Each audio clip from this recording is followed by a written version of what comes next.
Chapter 461, Exceeding Potential. Chapter 461, Exceeding Potential. When the sun set, Shifeng had already been in deep slumber for over a dozen hours. Di. The virtual gaming cabin inside the bedroom continuously let out a warning sound. At this moment, the nutrient solution inside the virtual gaming cabin was already depleted. After the alarm of the gaming cabin rang for some time, the cover of the cabin suddenly opened. So tired. Shifeng opened his eyes and unwillingly climbed out of the virtual gaming cabin.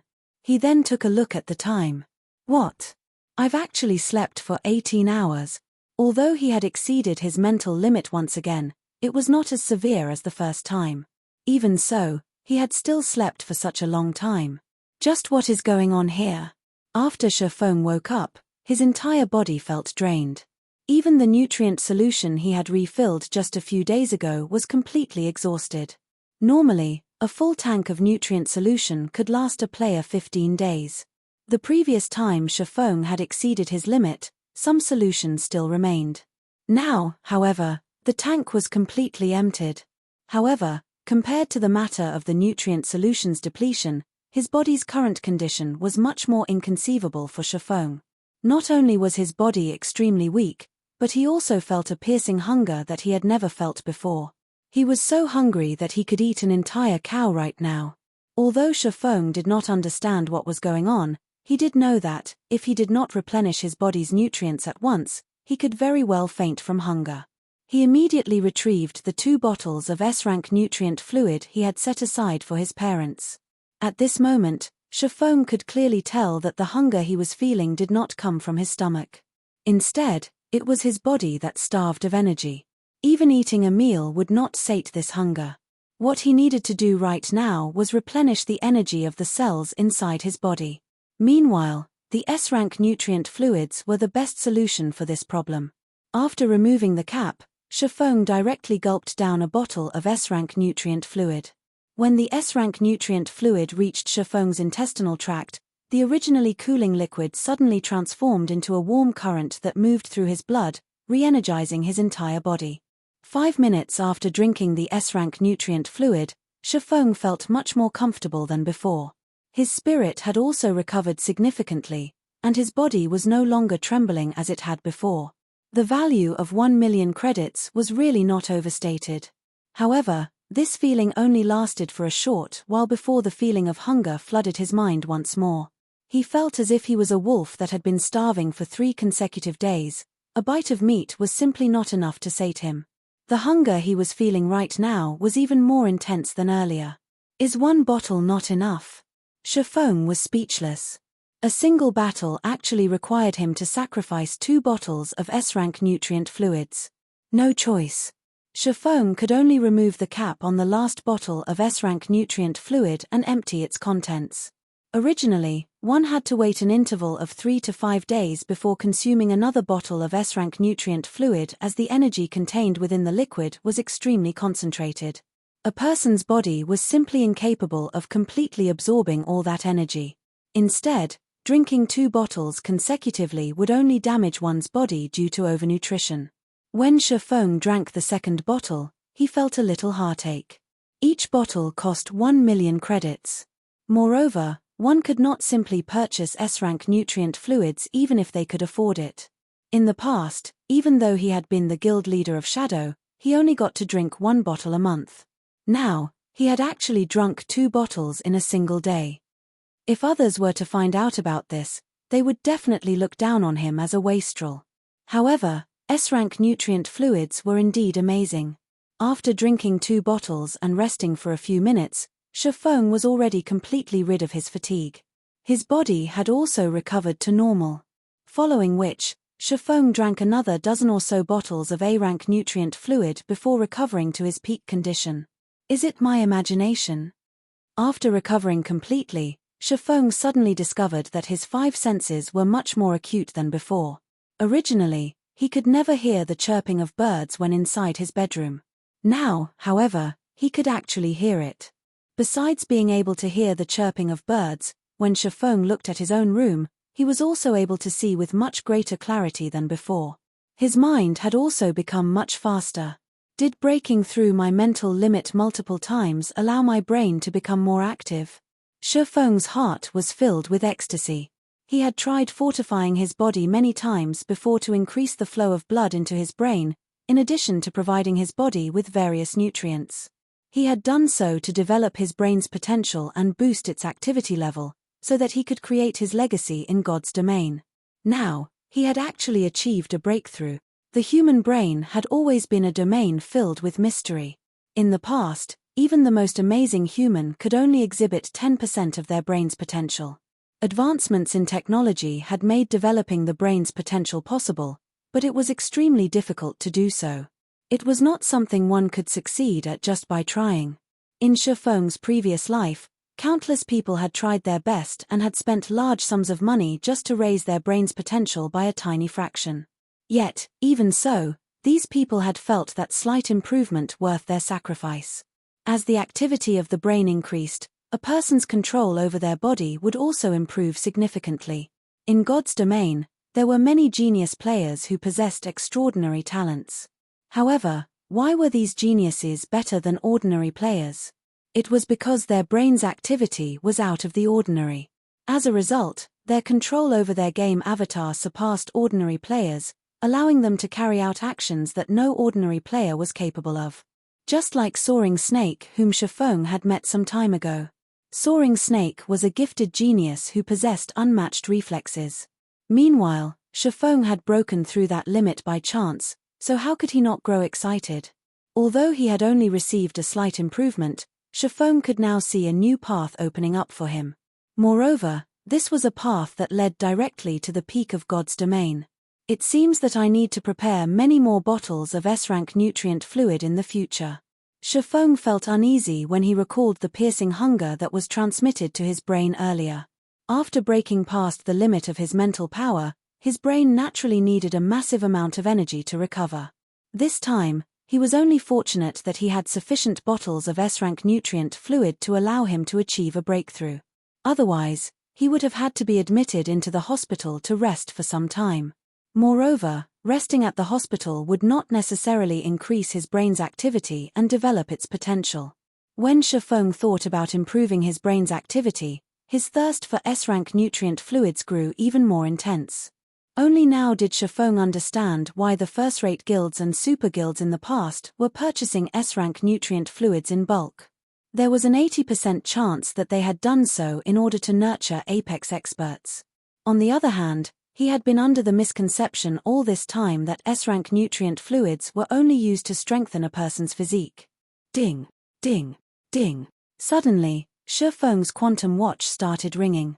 Meanwhile, the person calling him was none other than Big Dipper Training Center's chairman, Xiao Yu. Master Shifeng, our side has already completed the preparations for the fighting competition. As for the exact time of the event, it will be set at 2 days from now, at 10 o'clock in the morning. May I know your opinion on this? If you are not free, I can still delay the event by 2 or 3 days, Xiao Yu said. Let's go with 2 days from now, then. Shifeng was in a very good mood at the moment. Hearing Xiao Yu's words, he became even more elated. As long as he won the competition, he would obtain not only 5 virtual gaming cabins but also 15 bottles of S-rank nutrient fluid. I have already sent the information regarding your opponent to your quantum space. However, that person is very mysterious, and the information we have collected on him is very limited. We only have the records for a few of his matches. He had ended a majority of his matches in just a single move. Xiao Yu had not expected Shifeng to remain so calm. He knew that Zhao Ruoshi had long since told Shifeng every little detail about his opponent's strength, so Shifeng should know how amazing his opponent was.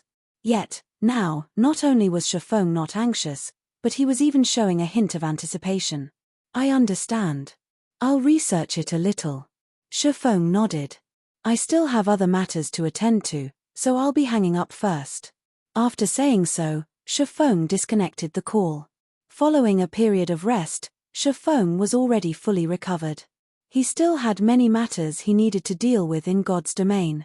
Since he had slept for so long just now, he naturally could not delay any longer, which was why he had ended the call in such a hurry. After refilling the nutrient solution inside the virtual gaming cabin, he lay down inside the cabin and entered God's domain once more. Chapter 462 War of Attrition. Chapter 462 War of Attrition. When Shifeng logged into the game, the location he appeared at was still within White Fog Canyon. At this moment, the sky in God's domain was dusky. There was still over an hour until dawn. It sure is quiet. Shifeng took a look at his surroundings, failing to notice any players or monsters. There was only the sound of leaves rustling in the cold wind. This was a very abnormal situation in White Fog Canyon. However, Shifeng did not stay in this spot for too long. He dashed towards the exit of the canyon. At this moment, Shifeng's weakened state had already ended, having recovered his peak condition. If one were to look at Shifeng's running figure right now, they would not be able to see him clearly at all. They would only see a black figure darting across the map.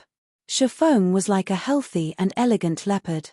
Just as Shifeng was about to leave White Fog Canyon, a group of over 100 crimson-eyed battle monkeys leaped out of the forest and blocked his path. The monsters in White Fog Canyon were very dangerous due to being in a constant berserk state. Now that was night time, players would have their vision reduced while monsters would not be affected in the slightest. As a result, players would find it much more difficult to fight at night. Facing against over 100 elite monsters, even an elite party would die unavenged.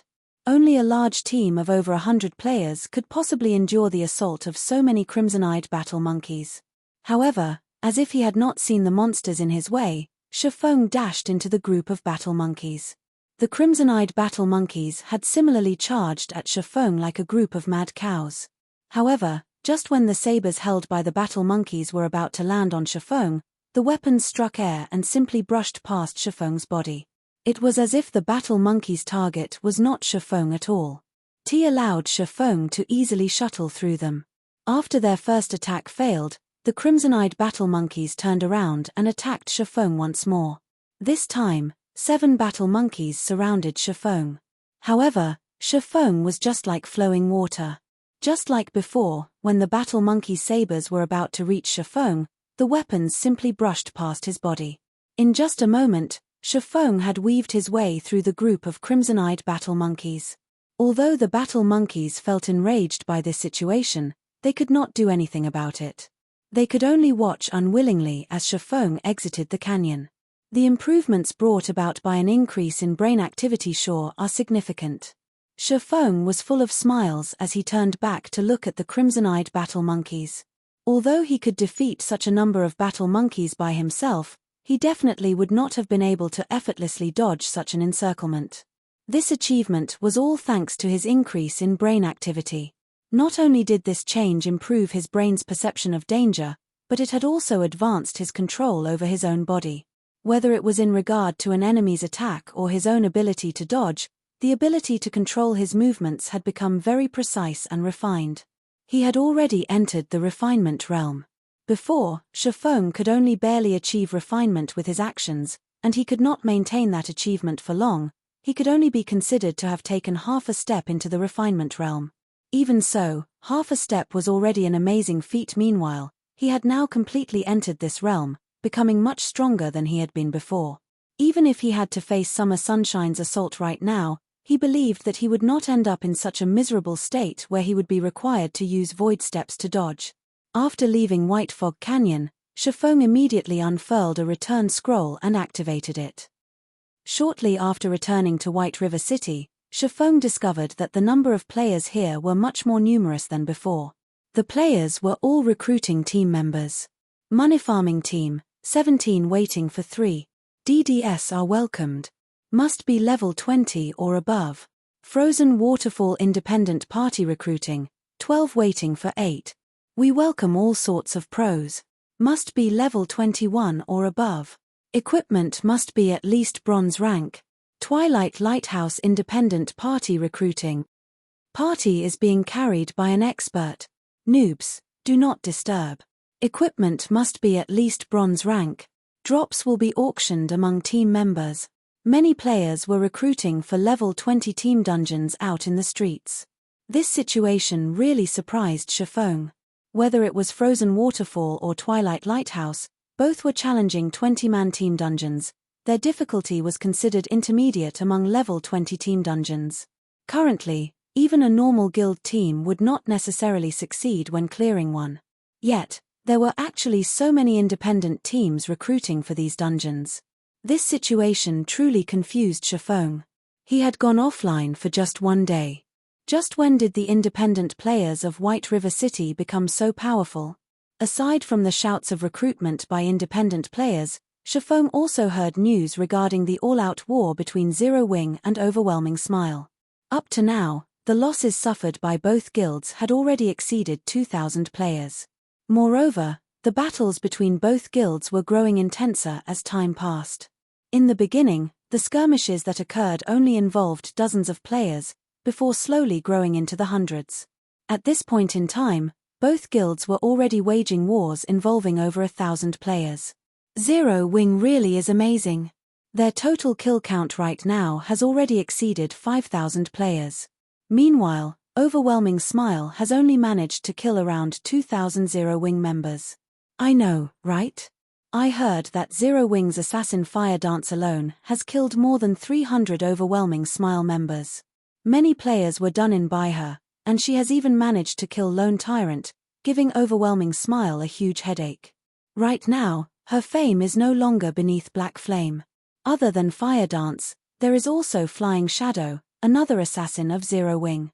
His kill count is just slightly below Fire Dance's. Right now, he has already killed more than 200 members of Overwhelming Smile. In addition, there are also Aqua Rose, Violet Cloud, Cola, Blackie, and so on. Every one of them has killed over 100 players already. Other than the core members of Zero Wing, there are also many rising experts in Zero Wing. Among them is a berserker called Shadow Sword. His kill count is over 50. I hear that he has even managed to exchange for a level 25 fine gold equipment with the contribution points he obtained. Even though Overwhelming Smile also has a large number of experts, why aren't they able to fight against multiple enemies by themselves like Zero Wing's experts? Just why are Zero Wing's experts so strong? You don't know? I hear that Zero Wing's core members have completed their class change and have become Tier 1 classes already. In terms of attributes and skills, they are much more powerful than us players who have yet to complete our class change. Even when facing a player with the same attributes and equipment, a Tier 1 player can still easily defeat half a dozen Tier 0 players. Moreover, I hear that Zero Wing has over 50 Tier 1 players. Overwhelming Smile is naturally unable to contend against Zero Wing. It can't be, right? I hear that the class change quest is absurdly difficult. It is practically impossible to complete it without reaching level 27 or 28. Many have tried before, but all of them had failed. Moreover, if one fails their class change quest, they will have to wait a very long time before they can challenge the quest again. Just how have so many players from Zero Wing completed their class change? The players holding discussions on the street marveled at Zero Wing's strength. At the same time, they had also received a glimpse of how powerful a Tier 1 class was. It was not something a Tier 0 class could compare to at all. When Shifeng heard these conversations, a faint smile appeared on his face. After so many days of effort, there were finally some results. Over 50 Tier 1 players could indeed play a huge role in a battle involving thousands of players. Unfortunately, with just two guilds battling against each other, wars involving thousands of players rarely occurred. A majority of the battles fought between the two guilds were merely small skirmishes that involved several dozen players. As a result, the potential of these 50-plus Tier 1 players was less than it could be. Moreover, when comparing the backgrounds and fundings of the two guilds, Overwhelming Smile was leaps and bounds above Zero Wing. Although Overwhelming Smile's death count was more than double Zero Wing's death count, Overwhelming Smile was supported by Underworld from behind. Their financial prowess was definitely more than a dozen times greater than Zero Wing's. Even if the compensation and rewards they gave was triple or quadruple of what Zero Wing gave, they could still afford to grind Zero Wing into dust. This was the reason why Shifeng had been unwilling to start an all-out war all this time, as doing so would be very detrimental to Zero Wing. Following which, Chiffon contacted Aqua Rose to get a more detailed understanding of the present situation. He then increased the contribution points awarded for killing enemy players as well as increased the compensation of the guild members who died battling against the enemy. At the same time, he also made preparations to start raiding 50-man team dungeons and 100-man team dungeons. Guild leader, now that we have started an all-out war with overwhelming smile, if we increase the compensation and rewards, the expenses of the guild will increase by several times. If the war is extended, this amount will become astronomical. Moreover, the compensation and rewards we are currently giving out are already quite high. Even the guild members feel that they are good. There is simply no need for this extra spending. Aqua Rose knew that Chiffon was rich, but even so, money should not be wasted in such a way. It was especially true for the rewards given out. If the guild members managed to kill 10,000 enemies, even if the guild only gave one additional contribution point for each kill, the guild would still have to pay for the cost of an additional 10,000 contribution points. Not to mention, as the fighting continued, large wars would occur more frequently. At that time, the contribution points the guild would have to pay out would increase by several times. No problem. I'll figure out a way to deal with the matters regarding money, Chiffon said, shaking his head.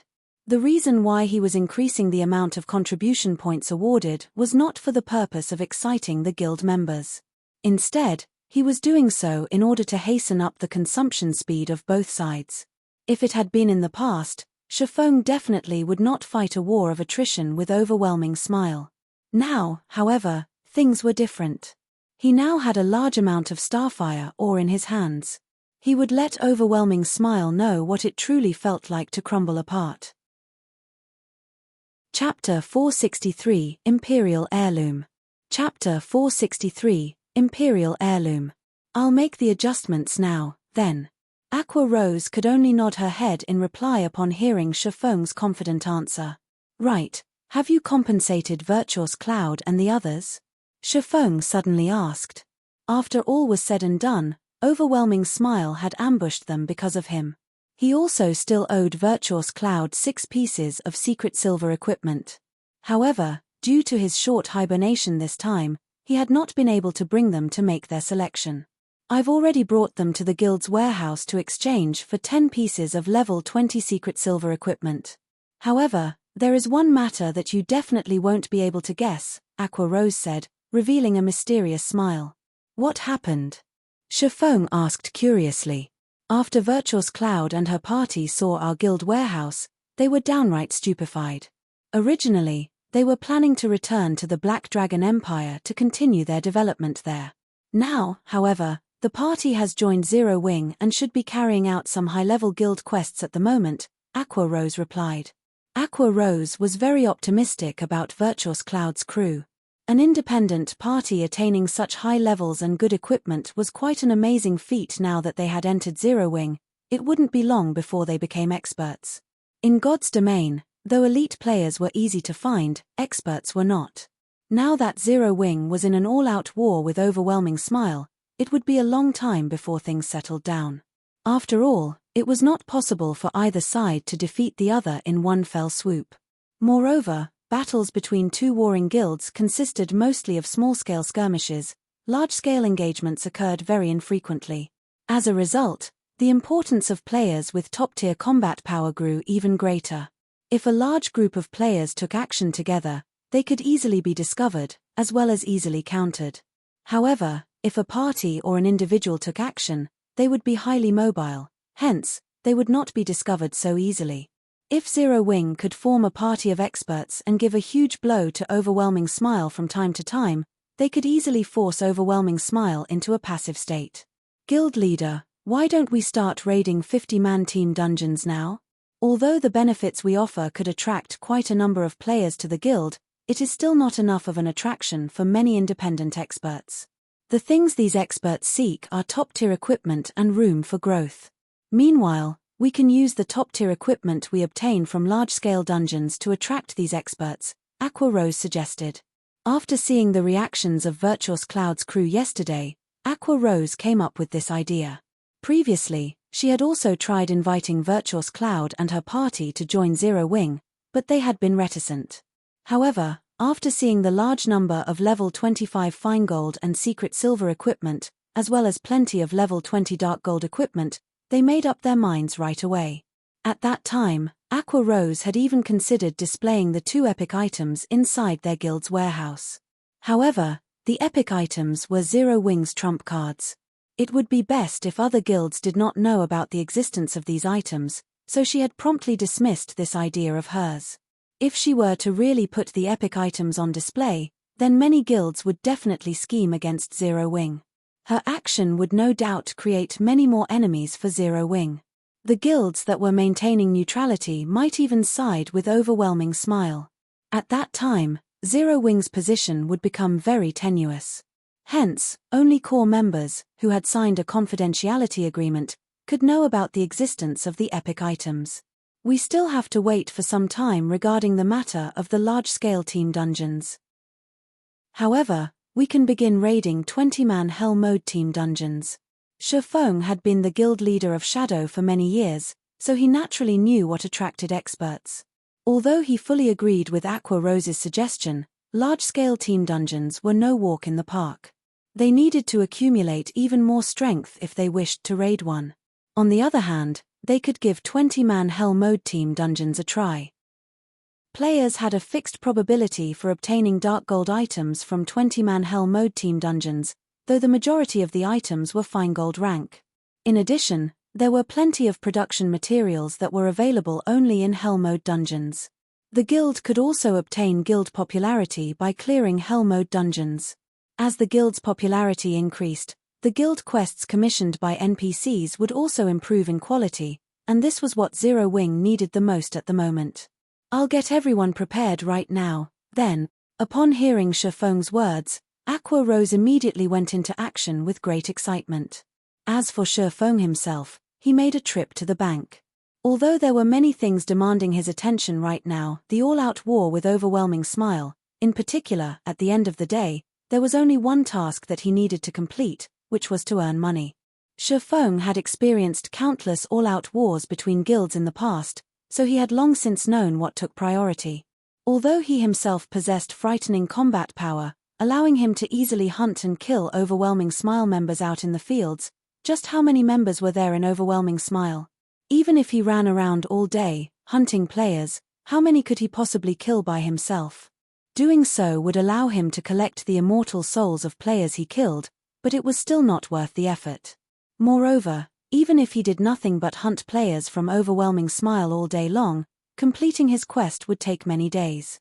During this time, Overwhelming Smile with its huge funding could easily recruit a large number of additional players. Even if Shifeng worked himself to death, he still wouldn't be able to win the war by himself. After all, this was currently the early stages of God's domain. The various guilds had yet to possess their very own towns and cities.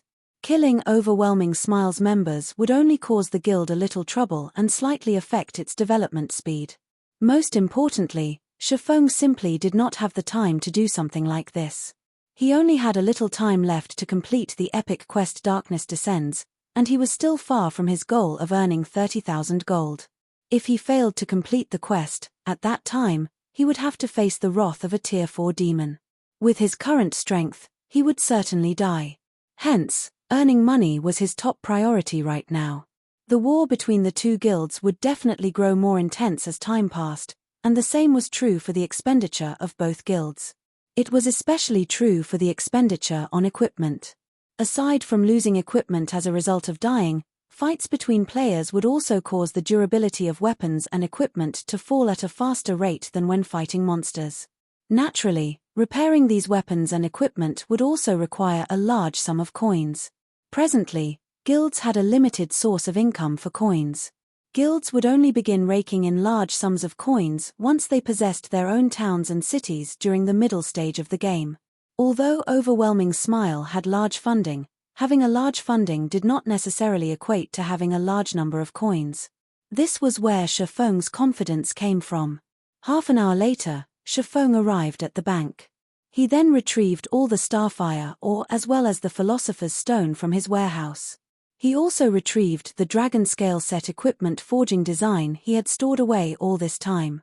At present, aside from the Warfire set equipment, the level 20 fine gold ranked Dragonscale set equipment was definitely the best set equipment available. It was naturally an item that all guilds would fight desperately to obtain. After Shifeng organized the items inside his bag, he suddenly noticed the golden stone tablet inside it.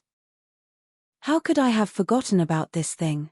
Shifeng's mind had been occupied with too many things during this period of time, and he had completely forgotten about the golden stone tablet he had snatched away from the Anubise's gatekeeper.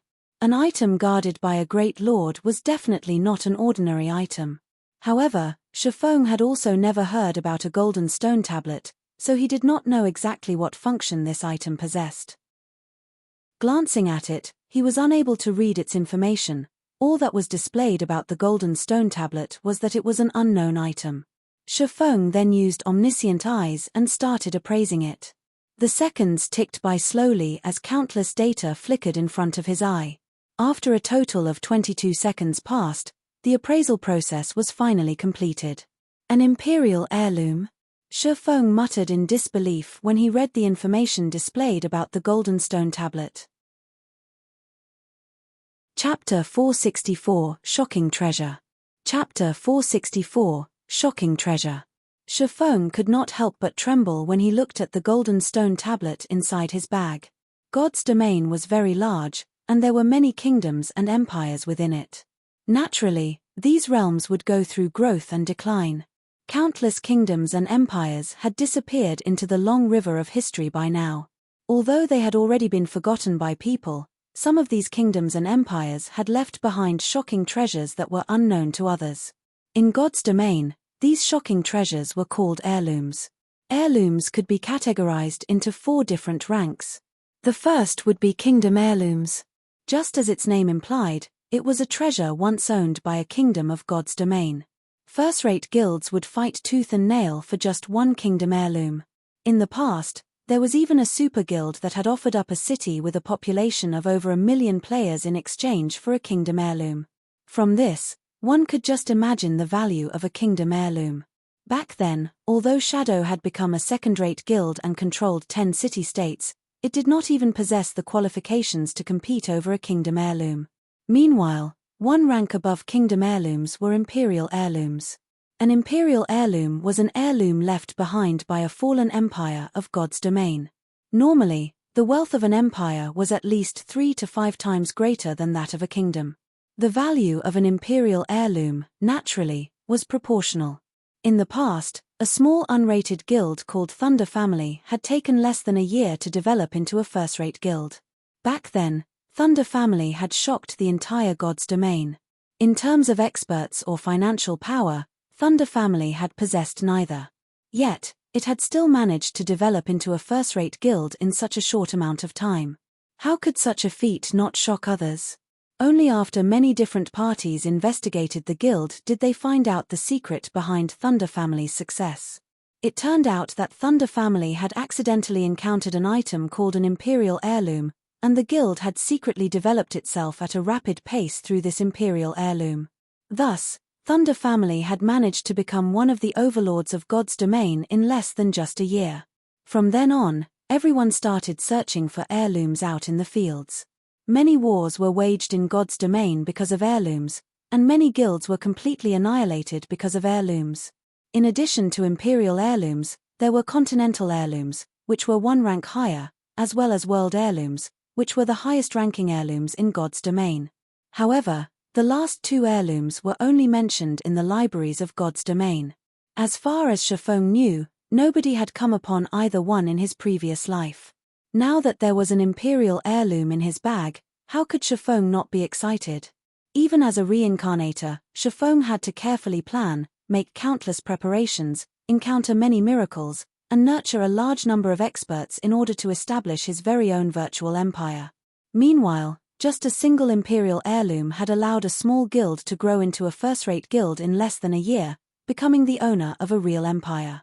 As for what treasures were hidden within an imperial heirloom, Shifeng was completely ignorant. After things got out of hand in the past, any who obtained an imperial heirloom would put a tight lid on it, keeping all information about it a secret. In this life, Shifeng would naturally also keep quiet about his possession of an imperial heirloom. Hence, he immediately suppressed his excited heart as he considered where to carefully research the imperial heirloom. After he was done organizing his bag, he made his way stealthily to the Starstreak trading firm and entered one of the forging rooms on the 4th floor. At this moment, the Starstreak trading firm had already become the #1 trading firm in White River City. The variety of items sold at its shop was matchless. As long as it was something the current players of God's Domain needed, the trading firm would sell it. Therefore, players who visited the Starstreak trading firm would have no need to visit any other shop. The trading firm's business was thriving, raking in large sums of money daily. Although many guilds had sought cooperation with the trading firm, all were promptly rejected by the firm's manager, Anna. Shifeng had picked an unoccupied forging room at random and entered it. "I'm interested to see just what sort of secret is contained within an imperial heirloom," Shifeng muttered as he retrieved the golden stone tablet from his bag and carefully placed it on the stone platform. Other than being named an imperial heirloom, the golden stone tablet revealed no other information. Shifeng was also clueless as to how he should operate an imperial heirloom, so he had no choice but to slowly experiment with it. There were many drawings and runes engraved on the stone tablet. However, Shifeng could not understand a single one of them. He quickly spent over half an hour researching the imperial heirloom. But no matter what sort of methods he used, he failed to find even a clue to how to activate it. Despite the mountain of gold placed right in front of him, without the activation key, he could only stare helplessly at the imperial heirloom. Thunder family from back then was able to discover the secret of the imperial treasure, so why can't I? Frustrated, Shifeng played around with the golden stone tablet in his hands. Is there still some other secret to the imperial heirloom? It sounded logical when he thought about it. How could a great treasure capable of allowing an empire to thrive be so easily obtainable by players? If the activation of the imperial heirloom were a quest, then the difficulty of this quest should be legendary rank. A legendary quest was definitely not something players could easily complete. Let alone a legendary quest. Right now, Shifeng already had a huge headache over just an epic quest. I can only set it aside for now. I might encounter some clues in the future, Shifeng thought optimistically. Everything was bound to be difficult at the beginning. With the imperial heirloom now in his hands, what he needed to do next was to inquire around about it. There was bound to be a solution. Shifeng then stored the imperial heirloom and piled up the large amount of starfire ore he had on the floor. During this period of time, Zero Wing had harvested over 20,000 pieces of starfire ore. If sold at a price of 1 silver per piece, the total value of all this starfire ore would be over 200 gold coins. However, Shifeng was going to convert them all into starfire essence right now. Originally, if players wished to refine starfire ore, they needed to hire an alchemist to refine the ore for them. Just a single refinement cost 1 silver coin. Moreover, the production of starfire essence was not guaranteed. However, there was a large possibility of obtaining 1 piece of starfire essence out of 2 pieces of ore. As a result, the market value of starfire essence was usually set at 4 silver coins per piece. Shifeng, however, did not seek the services of an alchemist. After all, the philosopher's stone he possessed was much more powerful than any alchemist. In addition, not only did he not need to spend a single coin when using the philosopher's stone to refine starfire ore, but his odds of producing starfire essence were also much higher than those of NPC master alchemists. Following which, Shifeng started refining the starfire ore. 1 piece. 2 pieces. The refining speed of the philosopher's stone was very fast. In just a moment, Shifeng had already refined 100 pieces of starfire ore and obtained 83 pieces of starfire essence. Starfire essence, consumable. Increases success rate of forging if added during forging process. In addition, the more starfire essence added, the higher the success rate. The refinement rate is good as expected. When Shifeng looked at the sparkling red gems scattered across the stone platform, an indescribable sense of joy filled his heart. The philosopher's stone was definitely worthy of being called a treasure of alchemy. By using it to refine all the starfire ore he he could save over 200 gold coins. Time passed little by little. Before he knew it, Shifeng had spent more than 7 hours refining all the starfire ore he had. In total, he had obtained 18,000 odd pieces of starfire essence. If converted to coins, the value of these starfire essences would be worth over 720 gold. In just 7 hours, Shifeng had more than tripled the original value of the starfire ore. I can finally start forging now. Although Shifeng had spent in excess of 7 hours repeating the same task over and over, he did not feel bored or tired. On the contrary, he was filled with excitement right now. Just the thought of being able to mass-produce the dragon scale set equipment thrilled him greatly. If he let the members of the guild equip the set and take a stroll out in the city, the uniform equipment would definitely earn the envy and admiration of players all over White River City. Chapter 465 Rapid Promotion. Chapter 465 Rapid Promotion. Blue Moon Restaurant, a high-class restaurant located in White River City. At this moment, the entire restaurant was completely reserved by Overwhelming Smile, and tens of elite members stood guard outside the building. Each and every one of these elite members of Overwhelming Smile was in a very bad mood, which showed in the fierce expressions on their faces. Any unrelated players passing by Blue Moon Restaurant would no doubt distance themselves from the building, as far away as possible, in fear of meeting with bad luck and getting into trouble. Currently, Zero Wing and Overwhelming Smile were waging an all-out war with each other. While there was nothing bad to speak of about Zero Wing, the members of Overwhelming Smile were infamous for their tyranny. As long as Overwhelming Smile members felt even the slightest displeasure, they would try to make trouble for someone else. What Overwhelming Smile members did most frequently was field hogging. They would lay claim to an entire area and chase away all non-guild members. However, although many independent players of White River City were furious over Overwhelming Smile's actions, nobody dared to actually voice their opinion. No doubt many independent players were cheering and clapping secretly over the war between Zero Wing and Overwhelming Smile. It was especially true when news spread mentioning that Overwhelming Smile's death count had increased significantly lately, and was now past the 8,000 threshold. At this moment, 2 people, a man and a woman, were seated inside one of the booths on the 2nd floor of Blue Moon Restaurant. The man was Feng Shenyang, and the woman sat opposite of him was the quiet and elegant Beauty Yulan. I've already looked through the information you sent me. It's very well written, I'm quite satisfied with it. I also forwarded your analysis to the higher-ups, and they have already determined that Zero Wing is indeed a thorn in Underworld's side. They've also said that if we cannot obtain Zero Wing, then we're to destroy it to save us from future troubles. In addition, they have a very optimistic view on White River City right now. The current population of White River City has already exceeded 2 million. Many players from other cities, and even other kingdoms and empires, are constantly migrating here. At present, White River City has already become the 2nd most populous city in Star Moon Kingdom, so we must obtain control over White River City. This time, not only have the higher-ups sent a great load of manpower, but they have also increased our funding and are prepared to focus on the nurturing of Overwhelming Smile. I heard that after Zero Wing increased the compensations and rewards it is giving out, you increased Overwhelming Smiles as well. I believe it should have increased the burden on your side significantly, right? However, you can rest easy and feel free to continue contending with Zero Wing. The higher-ups have already gathered 500 gold as well as 300 million credits for you. The credits should have been sent to you by now. As for the gold coins, that will arrive in another hour or 2 at most. Afterwards, they'll be sending even more gold coins and credits. I hear that the higher-ups are very serious this time. Just the total amount of coins they are planning to invest into Overwhelming Smile may be over 5,000 gold, not to mention the credits.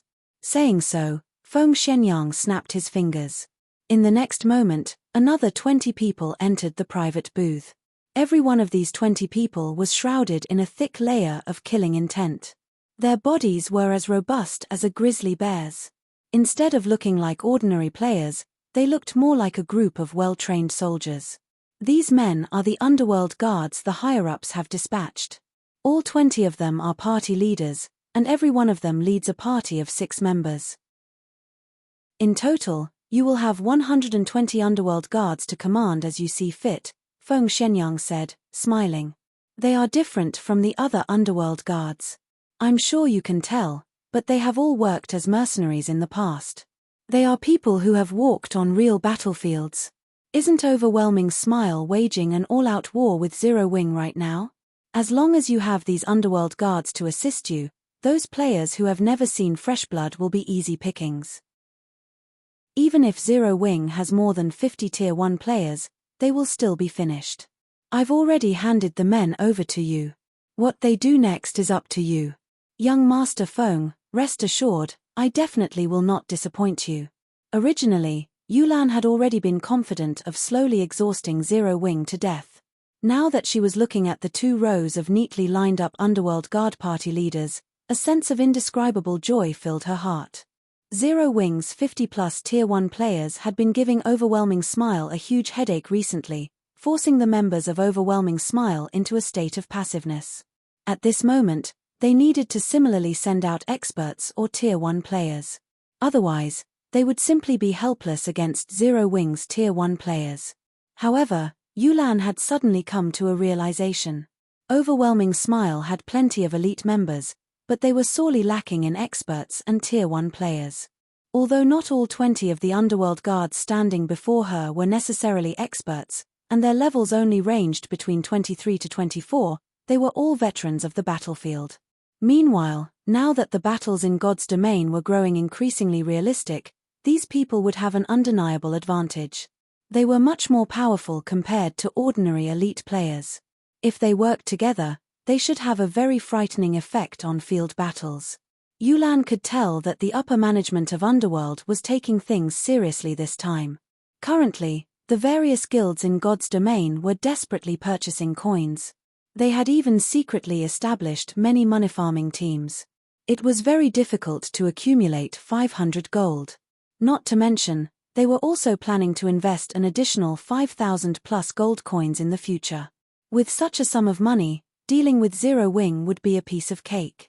With the subsequent funding from Underworld, Yulan no longer had to worry about equipment.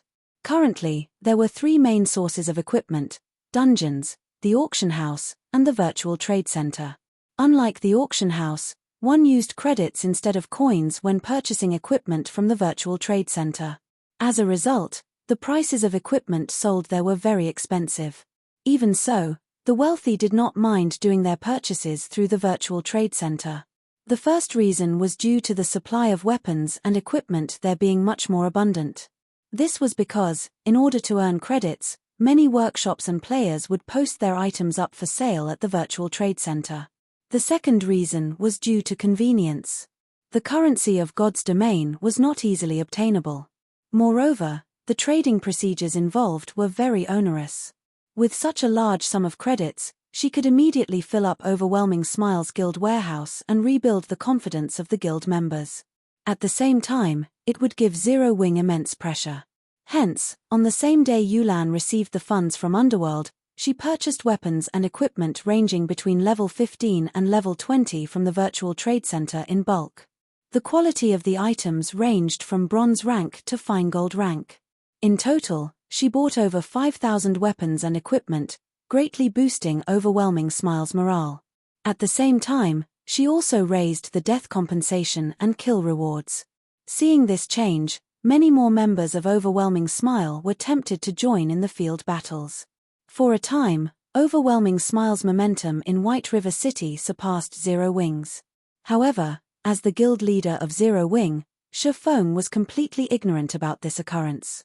At the moment, he was focused on producing the dragon scale set equipment and frantically raising his forging proficiency.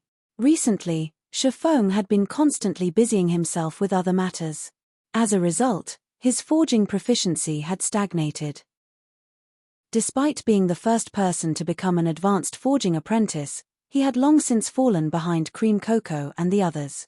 These future master forgers had already become true forgers. Meanwhile, Shifeng himself still needed a lot of forging proficiency before he could become a forger as well. It should be known that only 3,000 proficiency points were required to get promoted from an intermediate forging apprentice to an advanced forging apprentice.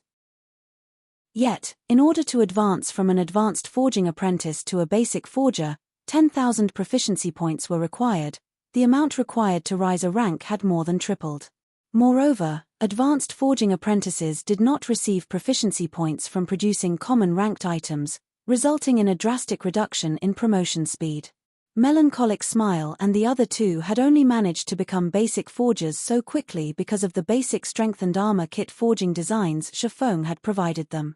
In the future, however, even the basic strengthened armor kits would not be able to help them with their promotions. Fortunately, the dragon scale set equipment Shifeng possessed was different. Not only was it of a very high rank, but it could also provide him with bonus proficiency every time he succeeded in producing the set equipment. He also had the forging talent, Forging Genius, which had a fixed chance of giving him additional proficiency points whenever he succeeded in forging an item. Moreover, as the dragon scale was a fine gold set equipment, the EXP rewarded from its successful production was also very generous. However, when producing the dragon scale set equipment, Shifeng had to spend 10 starfire essences for each individual set piece. Moreover, even with the help of the various support tools he possessed, his success rate was less than 25%. Even so, Shifeng was already very satisfied with this result. If it were anyone else producing the dragon scale set equipment, let alone 25%, it would be a miracle if they even managed a 10% success rate. Furthermore, the materials needed to produce the dragon scale set equipment were not particularly precious, and he also had plenty of starfire essences. Hence, Shifeng madly produced the dragon scale set equipment unmindful of cost. The more sets he produced, the more proficient he became. In addition, his increased brain activity also gave him an accurate grasp of the production process, allowing him to become increasingly faster and better at producing the dragon scale set equipment as time went by. Shifeng never imagined that he would also have such a fortunate development. Finally, after investing more than a day's time, Shifeng managed to completely use up all his materials and had succeeded at producing over 100 sets. He was also promoted to a basic forger during this period of time, his promotion speed leaving one simply speechless. Furthermore, he had also leveled up to level 26, his leveling speed even faster than when he was grinding monsters at White Fog Canyon. Chapter 466, Dragonclaw Set Equipment. Chapter 466, Dragonclaw Set Equipment. That should be about enough. Shifeng looked at his bag containing dragon scale set equipment with satisfaction. Currently, God's Domain players did not have very high levels, with a majority being around level 20. Hence, level 20 equipment had already become more common. This was apparent from the large number of independent teams raiding level 20, 20-man team dungeons. Even raiding normal mode, 20-man team dungeons would drop plenty of mysterious iron equipment at the very minimum. There was even a certain probability that a mysterious iron set equipment would drop. Even ordinary players wore a few pieces of level 20 bronze equipment, not to mention veteran and elite players. It was no surprise if one ran into a player with a full set of bronze equipment. The equipment that guild's elite members wore was even more impressive. Unlike independent players, guilds would very frequently form teams to raid dungeons. Hence, the equipment available to guilds' elites was far superior to what independent players had access to, and a majority of such elite members possessed at least a few pieces of mysterious iron equipment. The lowest quality equipment guilds' core teams would wear at this point was level 20 mysterious iron rank. Normally, core members wore secret silver equipment. Only the top experts in a guild had the chance to equip level 20 secret silver set equipment with a few pieces of fine gold equipment. To ordinary players, fine gold equipment was something they could only obtain in their dreams. Such items were out of their reach, and they could only fantasize about owning one. As for level 20 fine gold set equipment, not even the upper management of guilds possessed a single piece. Level 20 fine gold set equipment would only drop from level 20 large-scale team dungeons. Not a single guild was ready to set foot in a level 20 large-scale team dungeon at this stage of the game. This was why everyone had shifted their focus to the Warfire set equipment, which dropped in the White Fog Canyon. Meanwhile, the level 20 dragon scale set equipment was definitely one of the best level 20 sets available. Although it could not compare to a Warfire set equipment that had been upgraded to fine gold rank, if one equipped the entire set, they would still surpass the requirements to raid a level 20, 100-man team dungeon. The set would be of immense help to raiding large-scale team dungeons. Dragon Scale set equipment, fine gold rank. Level 20. Can be equipped by plate armor classes. Set consists of 6 parts: head, chest, hands, wrist, legs, and feet. Set effect. 2-piece effect, ignore levels plus 10. Has a chance to trigger Fury effect when attacking, increasing damage by 20% for 6 seconds. 4-piece effect, strength and endurance attribute increased by 10%. Defense increased by 20%. 6-piece effect, all skill cooldowns decreased by 20%. When attacking with a skill, there is a chance to trigger effect multiplier, increasing the skill's effects by 50%. Although the set effects of the Dragon Scale set equipment could not compare to those of the Warfire set equipment, they were still enough to tempt both guilds and players. Originally, Shifeng had intended to equip the Dragon Scale set equipment himself. However, a level 20 fine gold set equipment was only as strong as a level 25 secret silver set equipment. Currently, he had several pieces of level 25 fine gold equipment and level 25 dark gold equipment. Combined, they were far superior to the Dragon Scale set equipment.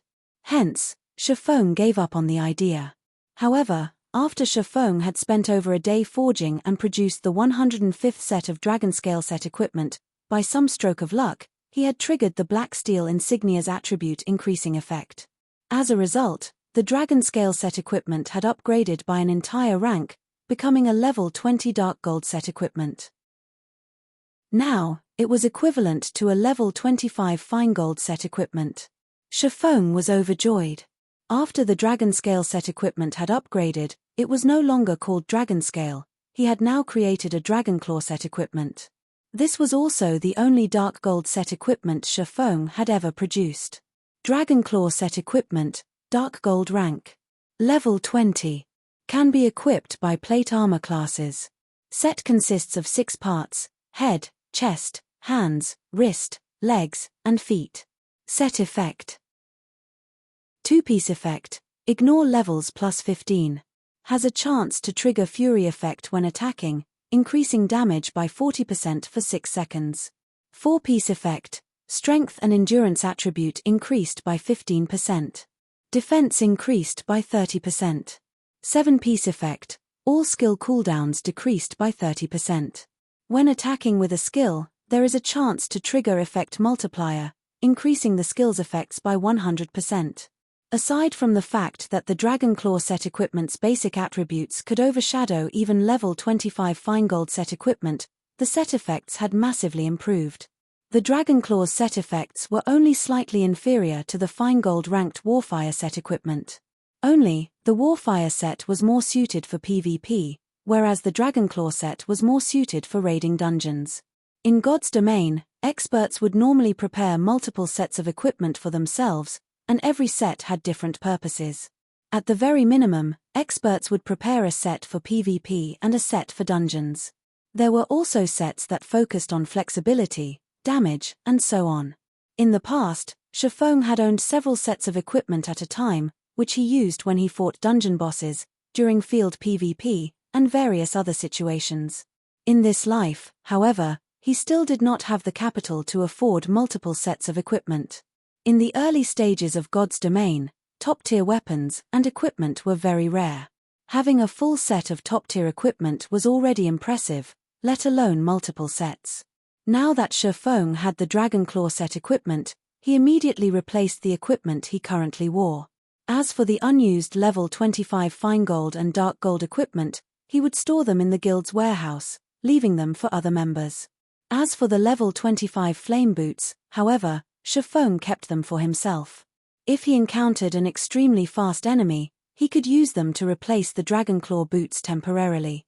After equipping the Dragonclaw set, Shifeng's basic attributes increased significantly. His strength was close to exceeding the 500-point threshold. His HP had also exceeded 10,000, granting him more HP than the Tier 1 Guardian Knight, Kola. If I activate the 7 Luminaries Rings Aura of Earth, I could easily become the #1 tank in Zero Wing. Shifeng smiled as he looked at his own defense. Due to the Dragonclaw's set effects, he already possessed the defense of an MT. In addition, the Aura of Earth's effects would increase his defense by 45% and reduce the damage he received by 35%. Just as Shifeng was about to begin producing basic mana armor kits to serve as guild benefits, Aqua Rose suddenly contacted him. Guild leader, I've just received news that someone from Overwhelming Smile has become a baron. They have purchased a plot relatively valuable private land in White River City and are currently establishing their own guild residence. Overwhelming Smile? Shifeng could not help his surprise. Shifeng was not surprised that someone from Overwhelming Smile had obtained the rank of a baron in White River City. After all, after the second evolution of God's Domain, it became much easier to earn reputation in cities. Moreover, due to the appearance of Zero Wing's guild residents, the various guilds had long since turned their focus to grinding for reputation. It was natural that someone would have become a baron by now. However, purchasing a plot of private land and establishing a guild hall required a lot of money. Private land, in particular, was a huge headache. Shifeng had only managed to obtain the Purple Sun Mansion due to a quest reward, saving him a ridiculous amount of gold coins.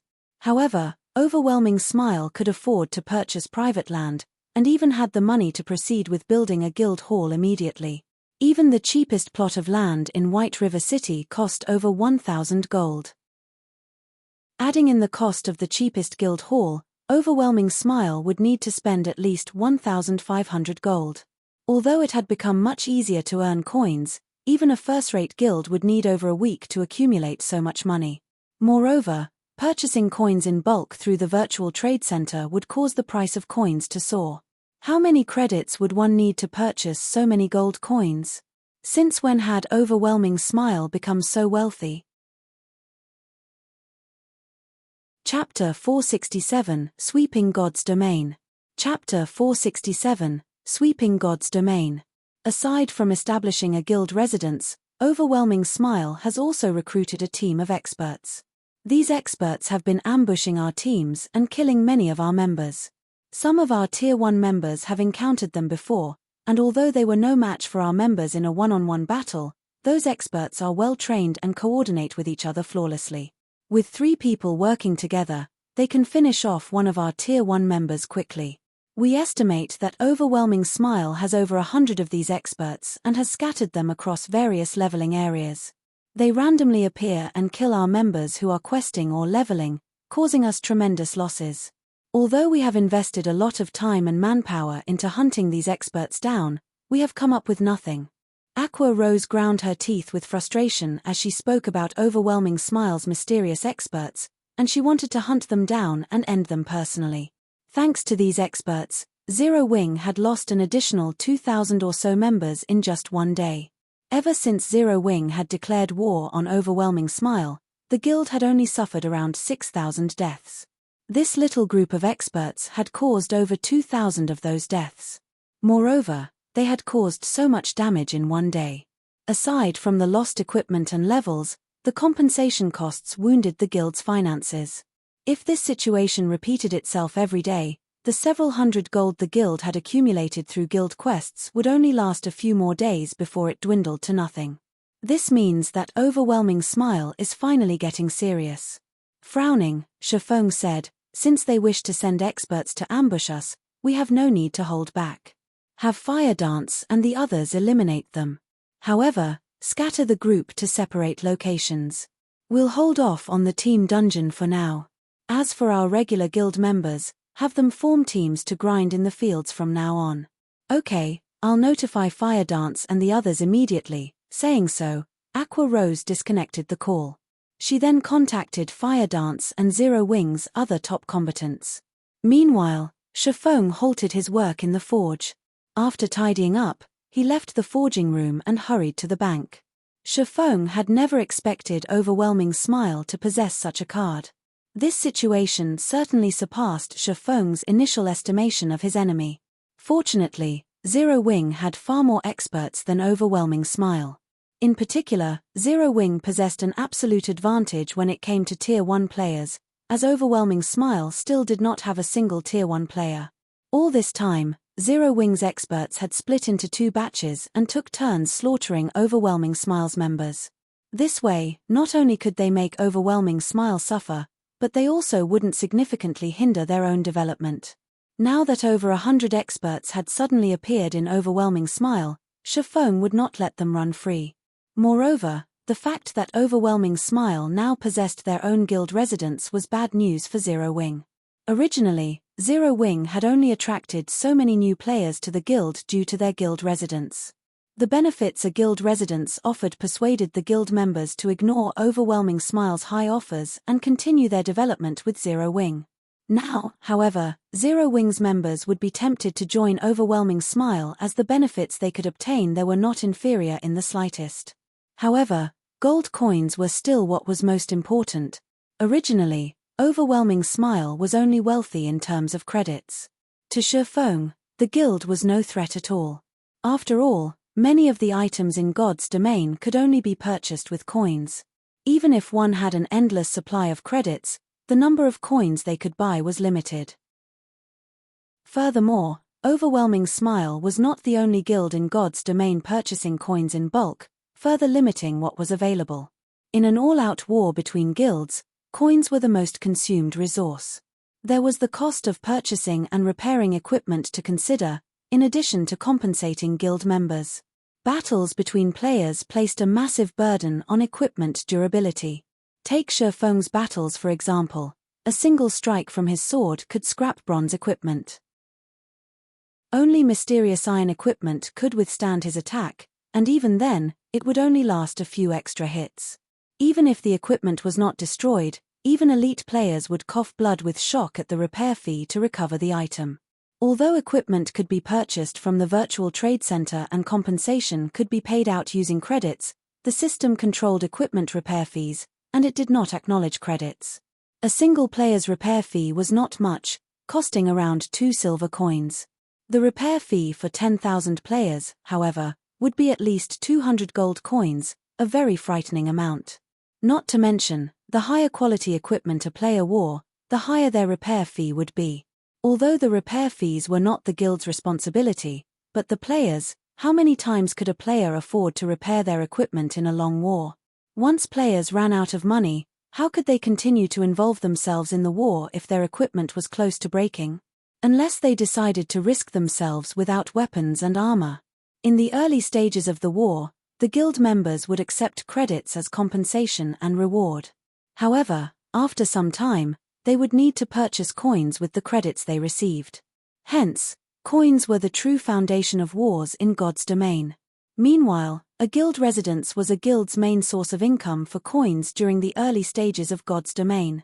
If Overwhelming Smile included coins in their frightening financial power, it would create a terrifying combination.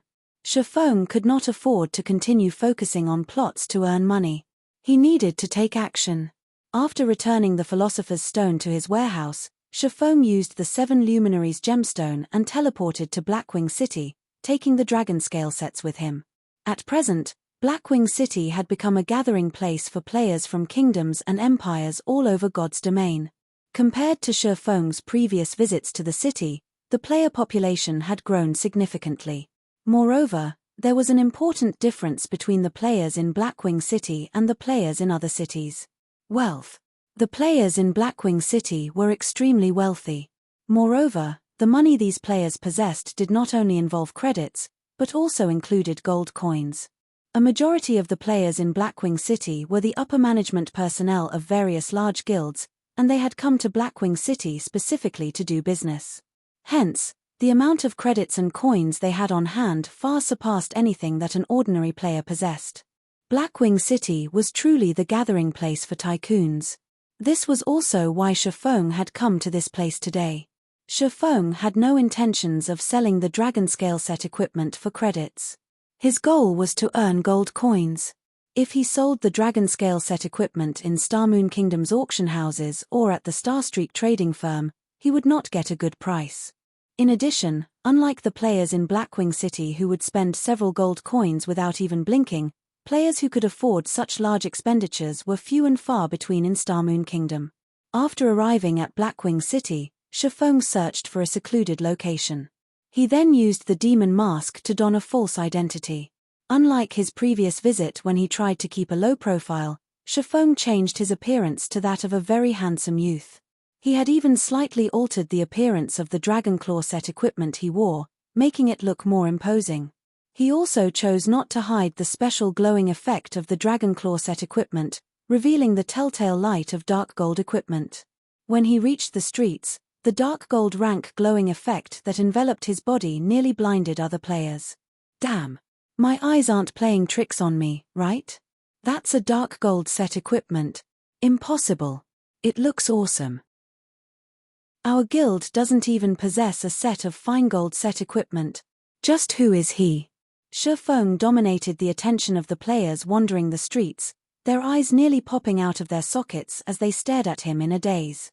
They were all upper managers of various large guilds, so their knowledge of the game was extensive. Even if they saw a player wearing fine gold set equipment, they would not reveal such exaggerated reactions. At most, they would briefly admire that player's equipment. A dark gold set equipment, however, shattered their understanding of the game. Chapter 468, Ninth Heaven Pavilion. Chapter 468, Ninth Heaven Pavilion. In just a short moment, news about Shifeng's sudden appearance had spread throughout Blackwing City. Have you heard? There's a player wearing a full dark gold set equipment. Heard about it? I saw that player with my own eyes. You don't know just how imposing he looked. He was like a ferocious tiger. He had only glanced at me, and my entire body trembled. Ah, a dark gold set equipment. It would be awesome to wear one. Don't even think about it.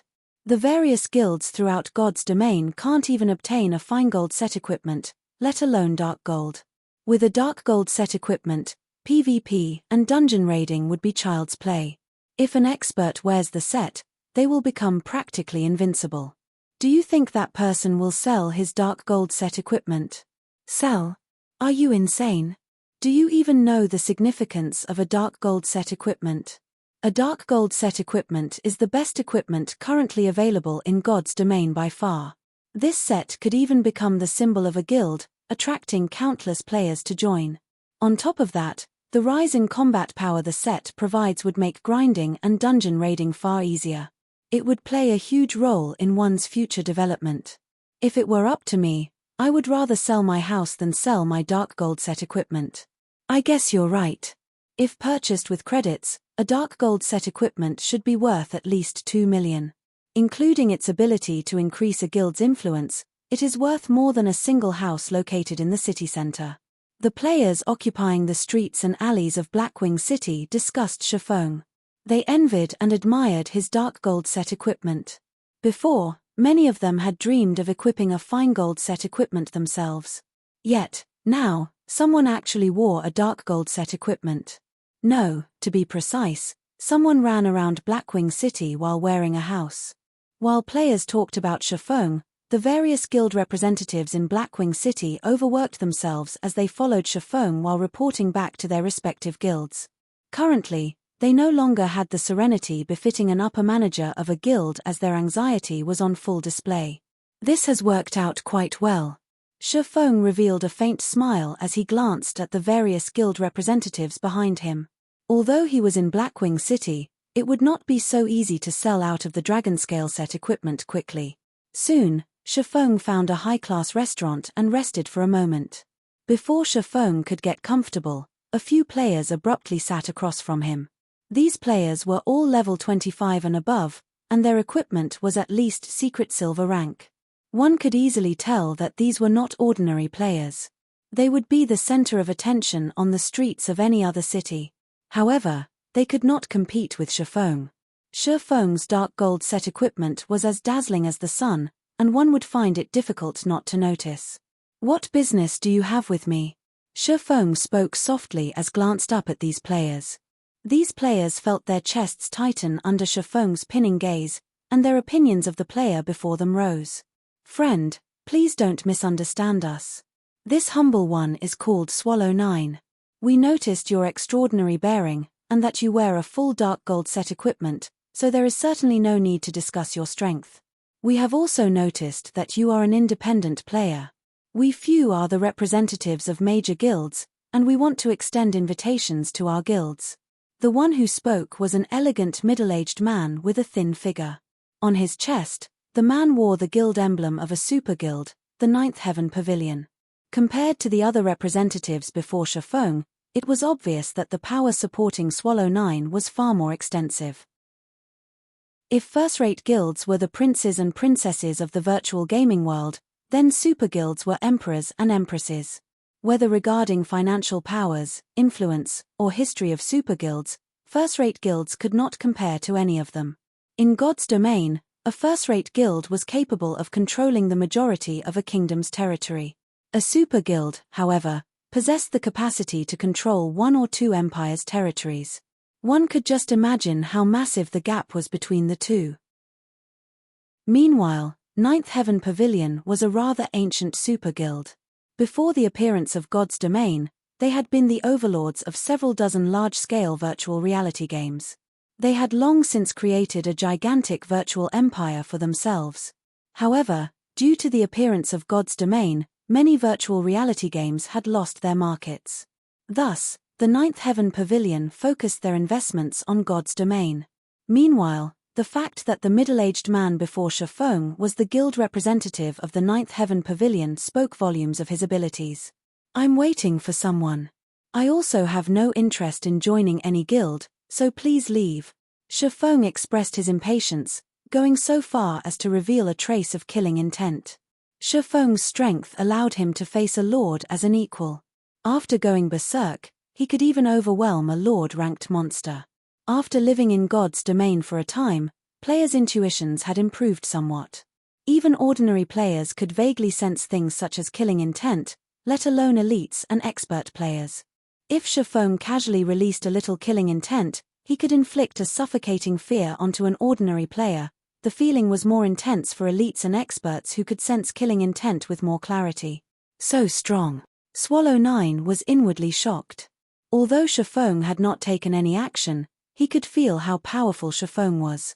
The swordsman before him was definitely not an ordinary expert, and he was someone who could rival even the top powerhouses in the Ninth Heaven Pavilion. If factoring in his equipment, the top powerhouses of the Ninth Heaven Pavilion might not even be a match for Shafong in a one-on-one fight.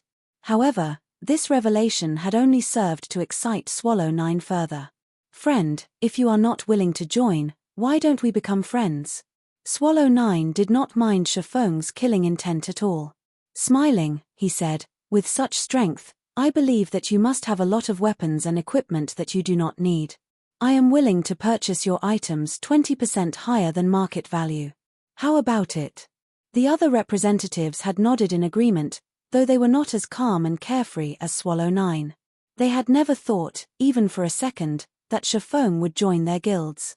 Experts of this level normally had quirky personalities and would never submit. Meanwhile, joining a guild meant accepting someone else's control. Shafong would not agree to such an invitation. However, seeing that Shafong was an expert capable of possessing a dark gold set equipment, he should have many other top-tier weapons and equipment.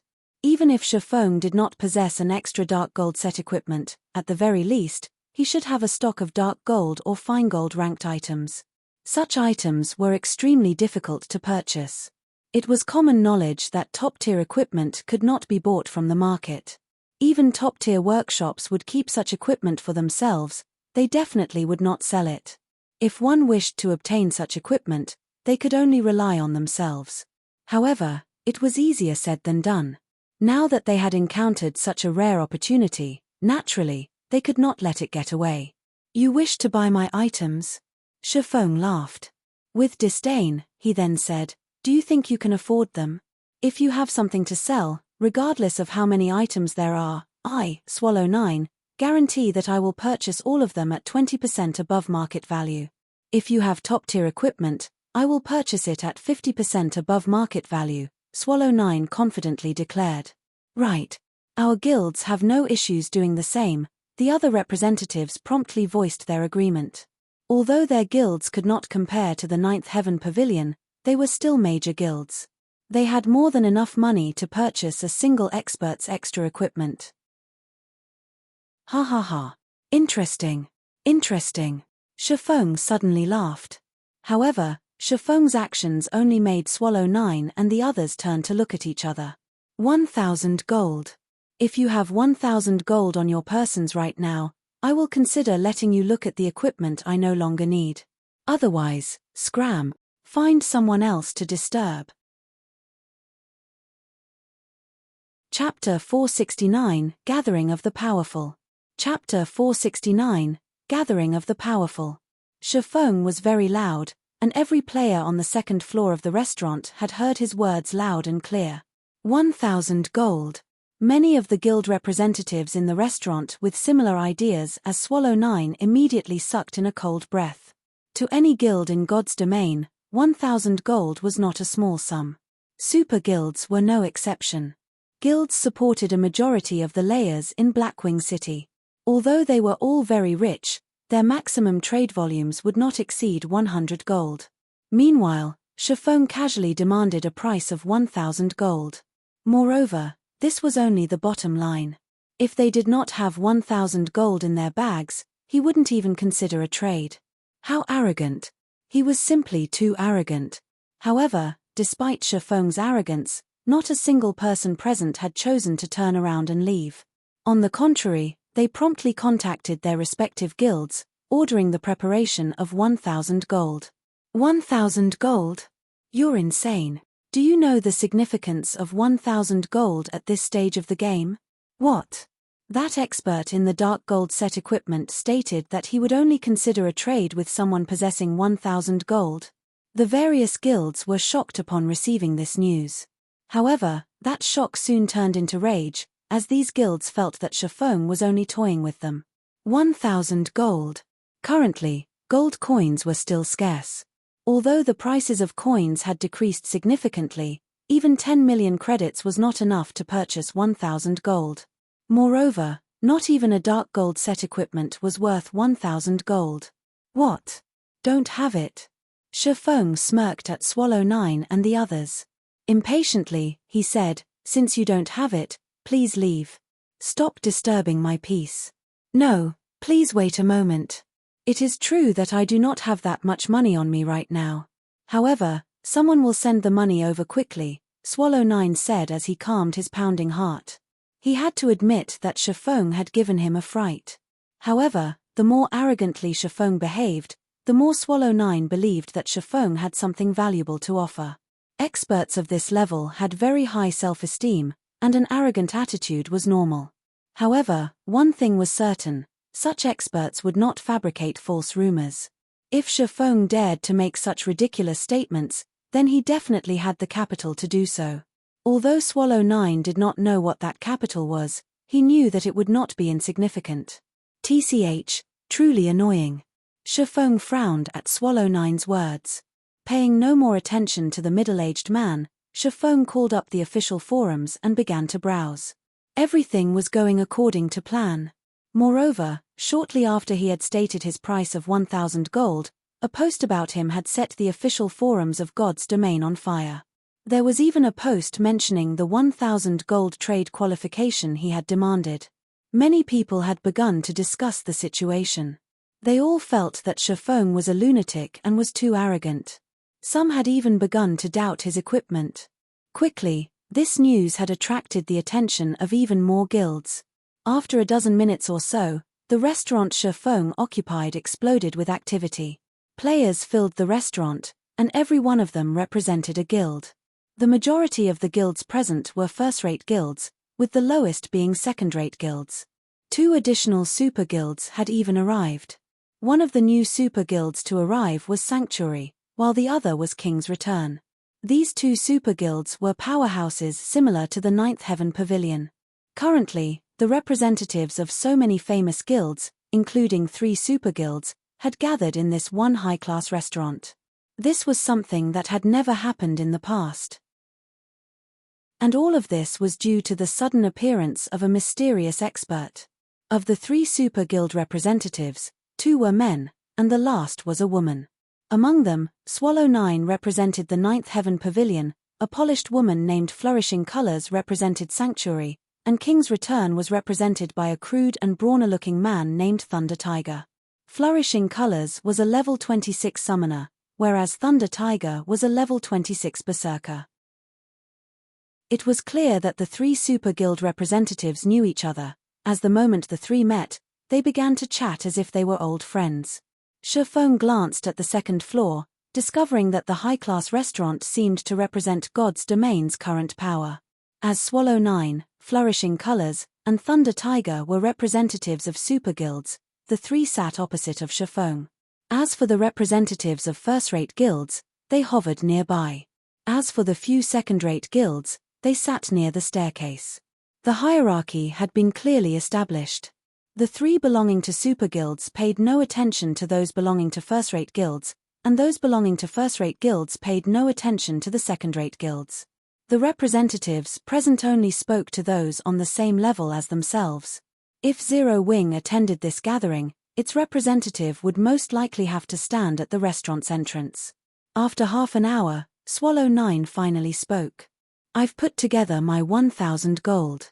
Please take a look," Swallow 9 said as he smiled at Shifeng. He then placed his coin pouch on the table. Although the coin pouch was only the size of a fist, this was only an illusion. Regardless of how much money it contained, the coin pouch would retain the same size. Moreover, a player's coin pouch was bound to them, and nobody could steal it. However, others could still check the amount inside with the owner's permission. Brother Expert said that one would qualify to trade with you so long as they have 1,000 gold. I happen to have 1,000 gold with me. Please check it for yourself, Brother Expert. Thunder Tiger similarly placed a coin pouch on the table. I have the same. Flourishing Colors smiled faintly as she, too, revealed her coin pouch. For a time, the various guild representatives on the second floor promptly presented their coin pouches to Shifeng, allowing him to inspect them. As the crowd waited for Shifeng's inspection, instead of actually doing so, Shifeng smiled and said, "That won't be necessary. I believe that the guilds present should not be so poor as to not even possess 1,000 gold. Since all of you have 1,000 gold on your persons now, you all qualify to trade with me. However, the items I wish to sell are limited. Since there are so many people here, I'm sure none of you will oppose an auction, right?" Suddenly, the crowd understood Shifeng's intentions. This was a public auction. If so, the items would definitely be sold far above market value. Realizing the truth of the matter, everyone's expressions darkened. "Of course, you can also choose not to buy my items. I won't force those who are unwilling." Shifeng yawned. Slowly, he said, "If anyone is not interested, you are welcome to leave." Yet, even after Shifeng's declaration, not a single representative turned to leave. They all wanted to see the reason behind Shifeng's confidence. "Since everyone agrees, I'll begin with the first item, then," Shifeng said as he swept a glance over the crowd in the hall, nodding with satisfaction. Everything was going according to plan. What happened next would depend on how these people would compete. Hearing Shifeng begin the auction, the crowd grew tense. Even Swallow 9, Thunder Tiger, and Flourishing Colors, the representatives of three super guilds, focused on Shifeng's every move. In the next moment, Shifeng took out a piece of equipment from his bag. Looking at the glow of the equipment, it seemed to be fine gold rank, not dark gold rank as everyone had expected. Even so, fine gold equipment was quite valuable. Currently, fine gold equipment was very rare. Although some were available on the virtual trade center, most of those items had inferior attributes. Initially, everyone had thought Shifeng would state the starting bid for the equipment, signaling the representatives to begin. However, Shifeng proceeded by revealing another piece of equipment. Moreover, this item was also fine gold ranked. 1 piece. 2 pieces. 3 pieces. Shifeng displayed a total of 6 pieces of equipment. Moreover, although these 6 pieces were all different, they possessed a single style. That is, a fine gold set equipment. The crowd was stupefied when they saw the dragon scale set equipment on the table. They even wondered if their eyes played tricks on them. Though large guilds had several pieces of dark gold equipment, not even the super guilds possessed a fine gold set equipment. Yet, an unknown expert like Shifeng had one. Chapter 470 Strong Appearance. Chapter 470 Strong Appearance. Both the appearance and attributes of the dragon scale set equipment were far more powerful than ordinary fine gold equipment. Furthermore, one had to consider the set effects. When Shifeng placed the dragon scale set equipment on the table, he did not hide the set's attributes, allowing everyone to examine the set. These are the set effects of a fine gold set equipment. The effects of this dragon scale set are insane. It could rival the effects of that rumored Warfire set. I've seen the effects of the Warfire set before. Warfire is more suited for PvP, while this dragon scale is suited for dungeon raiding. It is what guilds need most right now. The crowd was dumbfounded after reading the dragon scale set equipment's information. Aside from how important the ignore levels effect was to players right now, the Fury effect alone could raise their damage to a whole new level. There were also the strength and agility attribute increases, both of which were the most important attributes to any physical class. Overall, every set effect of the dragon scale set was very useful to a physical class. If equipped, a player's combat power would instantly rise by 2 or 3 levels. It was frightening. You've seen the equipment for yourselves. The bidding will start at 100 gold, with a minimum bid increment of 1 gold. Shifeng chuckled. He then announced, "You may begin." Before the crowd could recover from their shock, Shifeng's opening price stunned them once more. The market offer for the Warfire set equipment was also 100 gold, and the set could be upgraded to fine gold rank. Moreover, the set's level would increase with the players, and it could become a level 30 fine gold set equipment. The dragon scale set equipment was only a level 20 fine gold set equipment. The opening bid was simply too expensive. If the set were a level 25 fine gold set equipment, it might be worth 100 gold. What? Nobody's bidding? Shifeng watched the silent crowd. Leisurely, he said, "Since nobody wants to buy it, then our trade comes to an end. We don't have anything to talk about, so let's dismiss this issue." Even after Shifeng said this, the various guild representatives stood as still as stone, showing no intentions of leaving. Right now, they were like a pack of hungry wolves that had meat placed before them. How could they leave without a bite? "Brother expert, your price is somewhat high. If it were the set you wear right now, I would pay double." "That's right. I'm willing to buy the dragon scale set equipment at 60 gold. The guild representatives voiced their opinions, expressing their refusal of the high price of the dragon scale set equipment and imploring Shifeng to lower the price. After all, gold coins were not easy to come by. Now that every guild purchased coins in bulk, it had resulted in an abnormal shortage of coins. Currently, most of the guilds in God's domain relied on their money farming teams to supply them with coins. "Don't buy it if you think it is too expensive. I don't need to sell my equipment to you specifically," Shifeng said disdainfully. Shifeng knew exactly what these representatives were trying to do. At this moment, however, a crisp voice echoed throughout the restaurant's second floor. 100 gold. I want it." Immediately, everyone's attention shifted towards the person who placed the bid, discovering a bright and attractive beauty.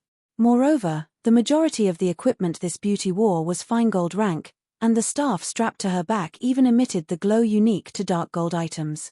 "Isn't she Aqua Rose of Twilight Echo? I seem to recall Aqua Rose having left Twilight Echo. I believe she joined a small unknown guild. Her actions had caused quite the commotion." "That's right, I remember it as well. Many guilds had tried to recruit her. Unfortunately, she rejected all of the offers, insisting on joining a small guild instead. At that time, many had sighed at her choice. How could she possibly achieve anything in a small guild? Twilight Echo even expressed that, as long as Aqua Rose acknowledged her mistakes, they would gladly welcome her back. Unfortunately, she refused. After not hearing anything about her for so long, I thought she had quit God's domain. It is somewhat unfortunate.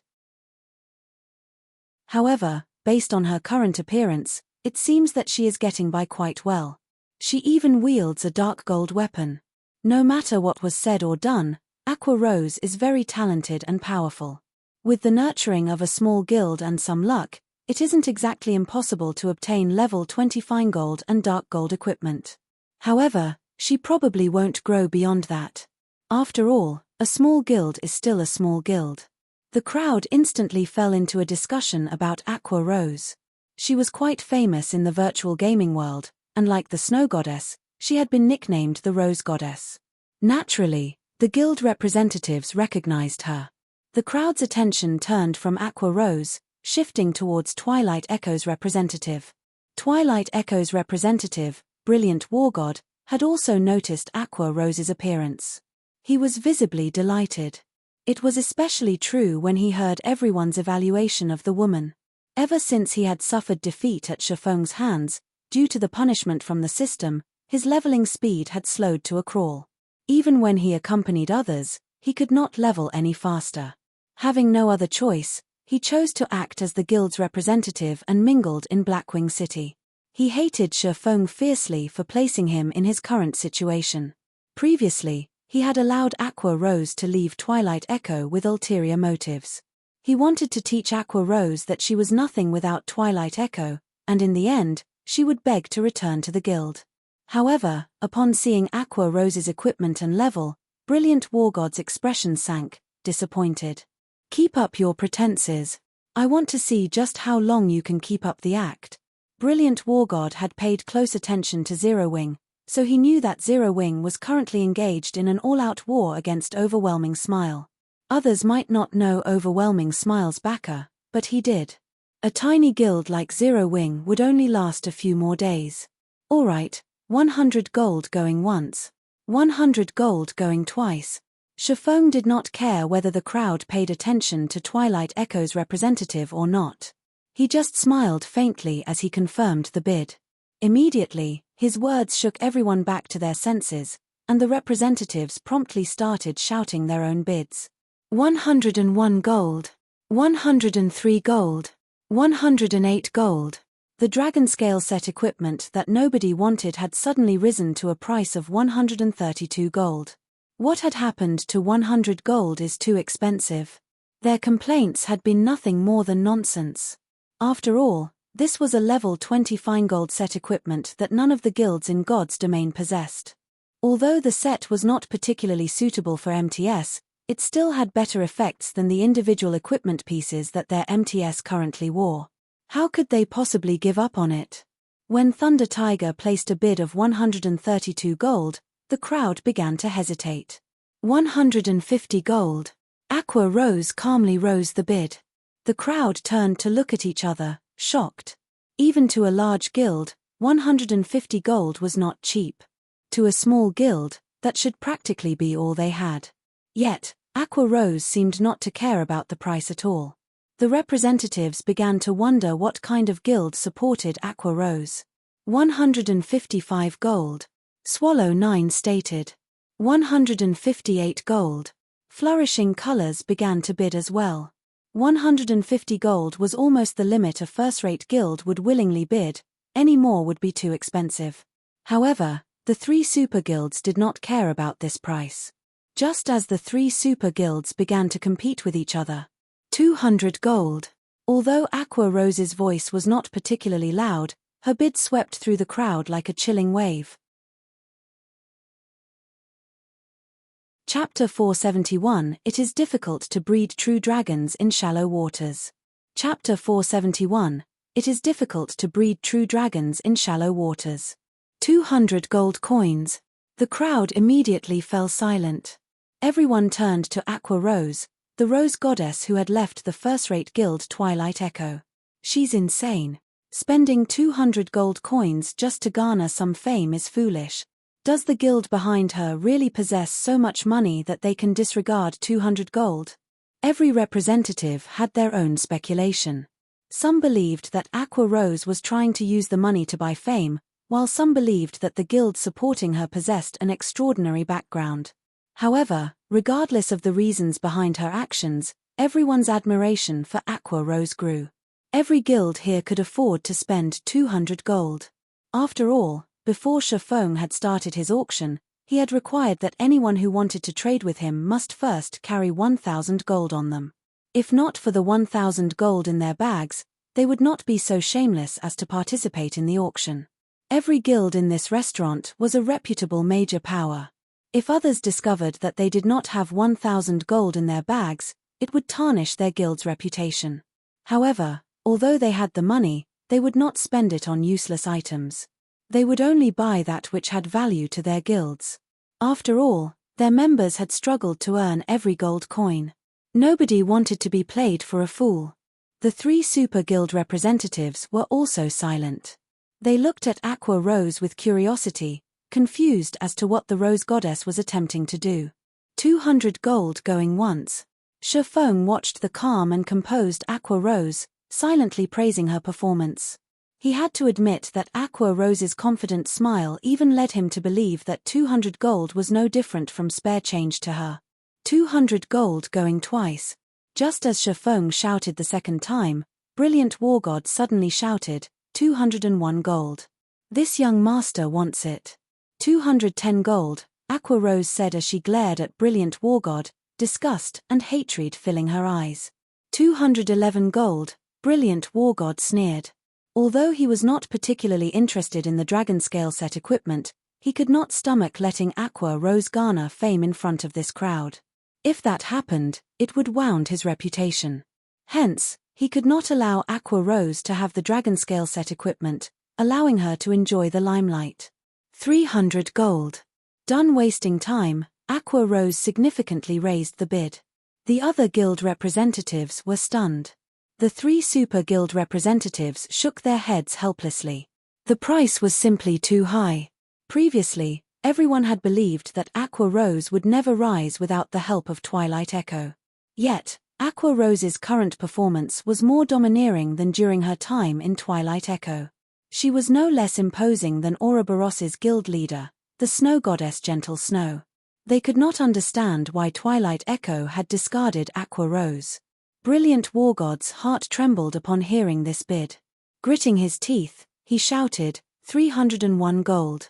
It had not been easy for the guild to raise the 1,000 gold he had on him right now, and part of the money had been taken from the funds set aside for Twilight Echo's guild residents. If he spent 300 gold here, it would undoubtedly delay the purchase of the guild residents by 1 or 2 days. 400 gold. Aqua Rose shouted without flinching. She then shot Brilliant War God a disdainful look. None of these representatives were fools. They could tell that, rather than purchasing an item, Brilliant War God and Aqua Rose currently competed via wealth. However, when they saw Aqua Rose's resolve as she called out a bid of 400 gold, they could not help but admire the Rose Goddess. Just what kind of financial power did she possess to ignore 400 gold? Seeing Aqua Rose's contemptuous glance, Brilliant War God had never felt such humiliation. Suddenly, he gritted his teeth and shouted, Aqua Rose, don't even think of taking what's mine. So what if you've bid 400 gold? I bid 500 gold. 500 gold going once. 500 gold going twice. As Shifeng announced the price, Brilliant War God's anxiety grew. He was deeply afraid that Aqua Rose would place an even higher bid. At that time, he would have to raise his bid even further. Only when Shifeng shouted the third time did Brilliant War God reveal a victorious smile. He then shifted his gaze towards Aqua Rose, smirking at the woman with pride. 500 gold, Shifeng said as he walked up to Brilliant War God, placing the dragon scale set equipment in front of the man. He did not care about whatever thoughts occupied Brilliant War God's mind. When the crowd watched Brilliant War God hand over 500 gold in exchange for the dragon scale set equipment, envy, admiration, and disdain filled their hearts. However, they admitted that the dragon scale set equipment was currently the only level 20 fine gold set equipment available in God's domain. Although it was somewhat foolish to spend 500 gold, once they had the dragon scale set equipment, the profits they could reap with it might exceed 500 gold. Thinking up to this point, the various guild representatives felt somewhat regretful. Why had they not competed over the set? What if they could gain far more than 500 gold with the use of this set? After obtaining the dragon scale set equipment, a sense of indescribable joy filled Brilliant Wargod's heart as he watched the silent Aqua Rose. However, before he could ridicule the woman, Shifeng suddenly spoke again. Let's begin the auction for the second item, then. The auctioned item is another dragon scale set equipment. Like before, the starting bid is 100 gold with minimum increments of 1 gold. Saying so, Shifeng placed another dragon scale set equipment on the table. You. How? Why do you have a second? Brilliant Wargod felt his heart shatter when he saw an exact copy of the dragon scale set equipment he had just purchased. Who said I only had one set? Shifeng rolled his eyes at Brilliant Wargod before proceeding with the auction. Brilliant Wargod's elation deflated. When he saw Aqua Rose's laughing expression, he even had the thought of killing himself. When the crowd saw the second dragon scale set equipment on the table, they all glanced at their fellow representatives. Nobody had expected Shifeng to have a second set. The regret that they had felt immediately vanished. They had somewhat admired Brilliant Wargod for spending 500 gold to purchase the first level 20 fine gold set equipment in God's domain. Now, however, that admiration turned into ridicule. 150 gold. I bid 155 gold. Previously, everyone had felt that 100 gold was too expensive. Now, however, multiple guilds simultaneously began the bid with 150 gold. However, just like before, Aqua Rose immediately dashed everyone's hopes by bidding 200 gold. This time, the 3 super guild representatives did not hesitate as they shouted higher bids. Items of rarity were expensive. It was especially true during the early stages of God's domain. Just a single piece of equipment could significantly affect the future development of a guild, not to mention a fine gold set equipment. In the end, Aqua Rose purchased the second dragon scale set equipment at 280 gold. The many guild representatives envied and admired her. Simultaneously, they also could not help but acknowledge that Aqua Rose was really amazing. Even after leaving Twilight Echo, she was still so well off. One could just imagine how capable she was. On the other hand, Twilight Echo had been so blind as to chase Aqua Rose out of the guild. As everyone admired Aqua Rose, interest in her guild also began to grow. It was difficult to breed a true dragon in shallow waters. Aqua Rose was undoubtedly a true dragon. No ordinary guild would be good enough to catch her eye. Soon, Shifeng took out the third dragon scale set equipment, rendering the crowd utterly speechless. They had even started to suspect that the dragon scale set equipment was some kind of common good that could be purchased anywhere. However, nobody complained. On the contrary, they all were elated because they had another chance to compete. Shifeng had never mentioned how many sets he had on hand. What if this one was the last? Hence, everyone gritted their teeth and placed their bids. In the end, Swallow 9 won the third set for 291 gold. Following which, Shifeng revealed the fourth set, which Sanctuary's Flourishing Colors won for 303 gold. Thunder Tiger of Kings Return won the fifth set for 322 gold, whereas a first-rate guild purchased the sixth set for 337 gold. Initially, everyone had believed that Shifeng would reveal the seventh set. In the end, however, Shifeng announced that the sixth was the last he had on him. This revelation had caused the crowd to regret not bidding higher. None of the guilds had cared much for obtaining a fine gold set equipment when no one else had owned one. However, now that some guilds had obtained one, things had changed. It was highly possible that due to the dragon scale set equipment, these guilds would take the lead in conquering level 20 large-scale team dungeons. At that time, these guilds would gain a massive advantage over the others. Chapter 472 Massive Profits. Chapter 472 Massive Profits. Rare items were expensive. Although Shifeng had over 100 copies of the dragon scale set equipment, if he wished to sell them at a good price, he could not sell too many at once. He needed to regulate the number of sets he sold. Currently, the 6 sets he had actioned would not sate these guilds' thirst. Even if he tripled or quadrupled that number, the price they were willing to pay would not decrease. However, Shifeng would not do so. 6 sets were the limit. If he sold any more, it would lead to everyone to believe that the dragon scale set equipment was easily obtainable. If he tried to sell it later, it would become impossible to get a good price. Although Shifeng had produced over 100 sets of dragon scale set equipment, they were not cheap to forge. Aside from the basic materials, each set piece required 10 starfire essences. One dragon scale set equipment cost more than 10 gold to produce. After factoring in the forging success rate, a single dragon scale set equipment cost 30 gold. If anyone else forged the set, it would cost them over 100 gold. Naturally, Shifeng could not sell the dragon scale set equipment for a low price. Despite Shifeng stating that he did not have another dragon scale set equipment on him, none of the various guild representatives believed him. Shifeng had been able to reveal 6 sets in a row. No matter how one looked at it, Shifeng must have found a special channel to obtain the dragon scale set equipment. Unfortunately, only he knew his source. However, they could do nothing if Shifeng insisted that he had run out of stock. Many of the representatives who had failed to purchase a set for themselves struggled with their reluctance to accept the situation. On the other hand, Aqua Rose's appearance had incited a heated discussion. The crowd was quite curious about the guild behind Aqua Rose. Even first-rate guilds like theirs had to hesitate before finally deciding to bid for the dragon scale set equipment, their hearts aching at the expense. The guild behind Aqua Rose, on the other hand, was actually willing to spend so much gold just to purchase a dragon scale set equipment. It was really surprising.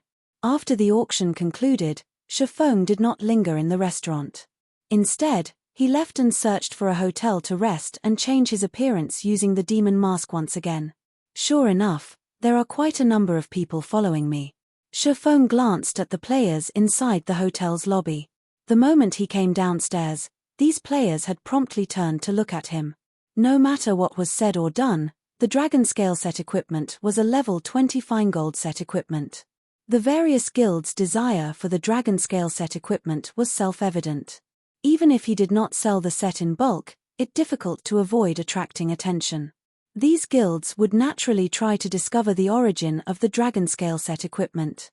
If these guilds learned that the dragon scale set equipment originated from Zero Wing would become a target. It was already troublesome enough dealing with one overwhelming smile. If other first-rate guilds and super guilds joined the fray, Zero Wing would be cut off from its path of survival. Currently, unlike other guilds that branched out to various cities and kingdoms, Zero Wing developed itself solely in White River City. In general, the guild was only famous in Star Moon Kingdom.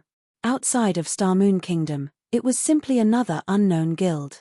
To these first-rate guilds and super guilds in Blackwing City, Zero Wing was not even a speck of dust. It was not worthy of their attention in the least. No lion recognized the ants beneath its feet. Shifeng could cope in White River City while facing one overwhelming smile. However, Zero Wing would end up in an extremely precarious situation should the many large guilds present move against it. This was also why Shifeng had called Aqua Rose. The first reason was to hike up the price of the dragon scale set equipment. The second was to avoid attracting these large guilds' suspicion when the set appeared in Zero Wing. You guys have fun waiting here, then. Shifeng smiled faintly as he left the hotel. From the moment he entered the lobby to the moment he left, none of the trackers paid him any mind. After leaving the hotel, Shifeng immediately hailed a horse carriage and rode it to the Blackwing auction house. Other than holding the weekly large-scale auctions, the Blackwing auction house was also a hub for players to sell their items. However, the items sold here were only available through the Blackwing auction house. These items would not be available elsewhere. Although the sales scope was very narrow, Blackwing City's main role was to act as a trade hub. Guilds and players from various kingdoms and empires preferred to sell their items in the Blackwing auction house, as it was far more lucrative to sell them here than it was to use their respective auction houses. Upon his arrival at the Blackwing auction house, Shifeng placed 80 sets of the dragon scale set equipment up for sale without hesitation. He sold the sets in batches, selling only 2 or 3 sets at a time at intervals of around 1 hour. Meanwhile, the starting bid he set was 200 gold. After Shifeng finished his tasks, he left Blackwing City. However, Shortly after Shifeng's departure, the Blackwing auction house exploded. It's actually the dragon scale set equipment. It can't be, right?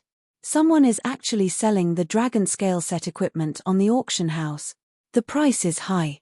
That person set the starting price at 200 gold. Players who frequented the Blackwing auction house drooled when they saw the dragon scale set equipment.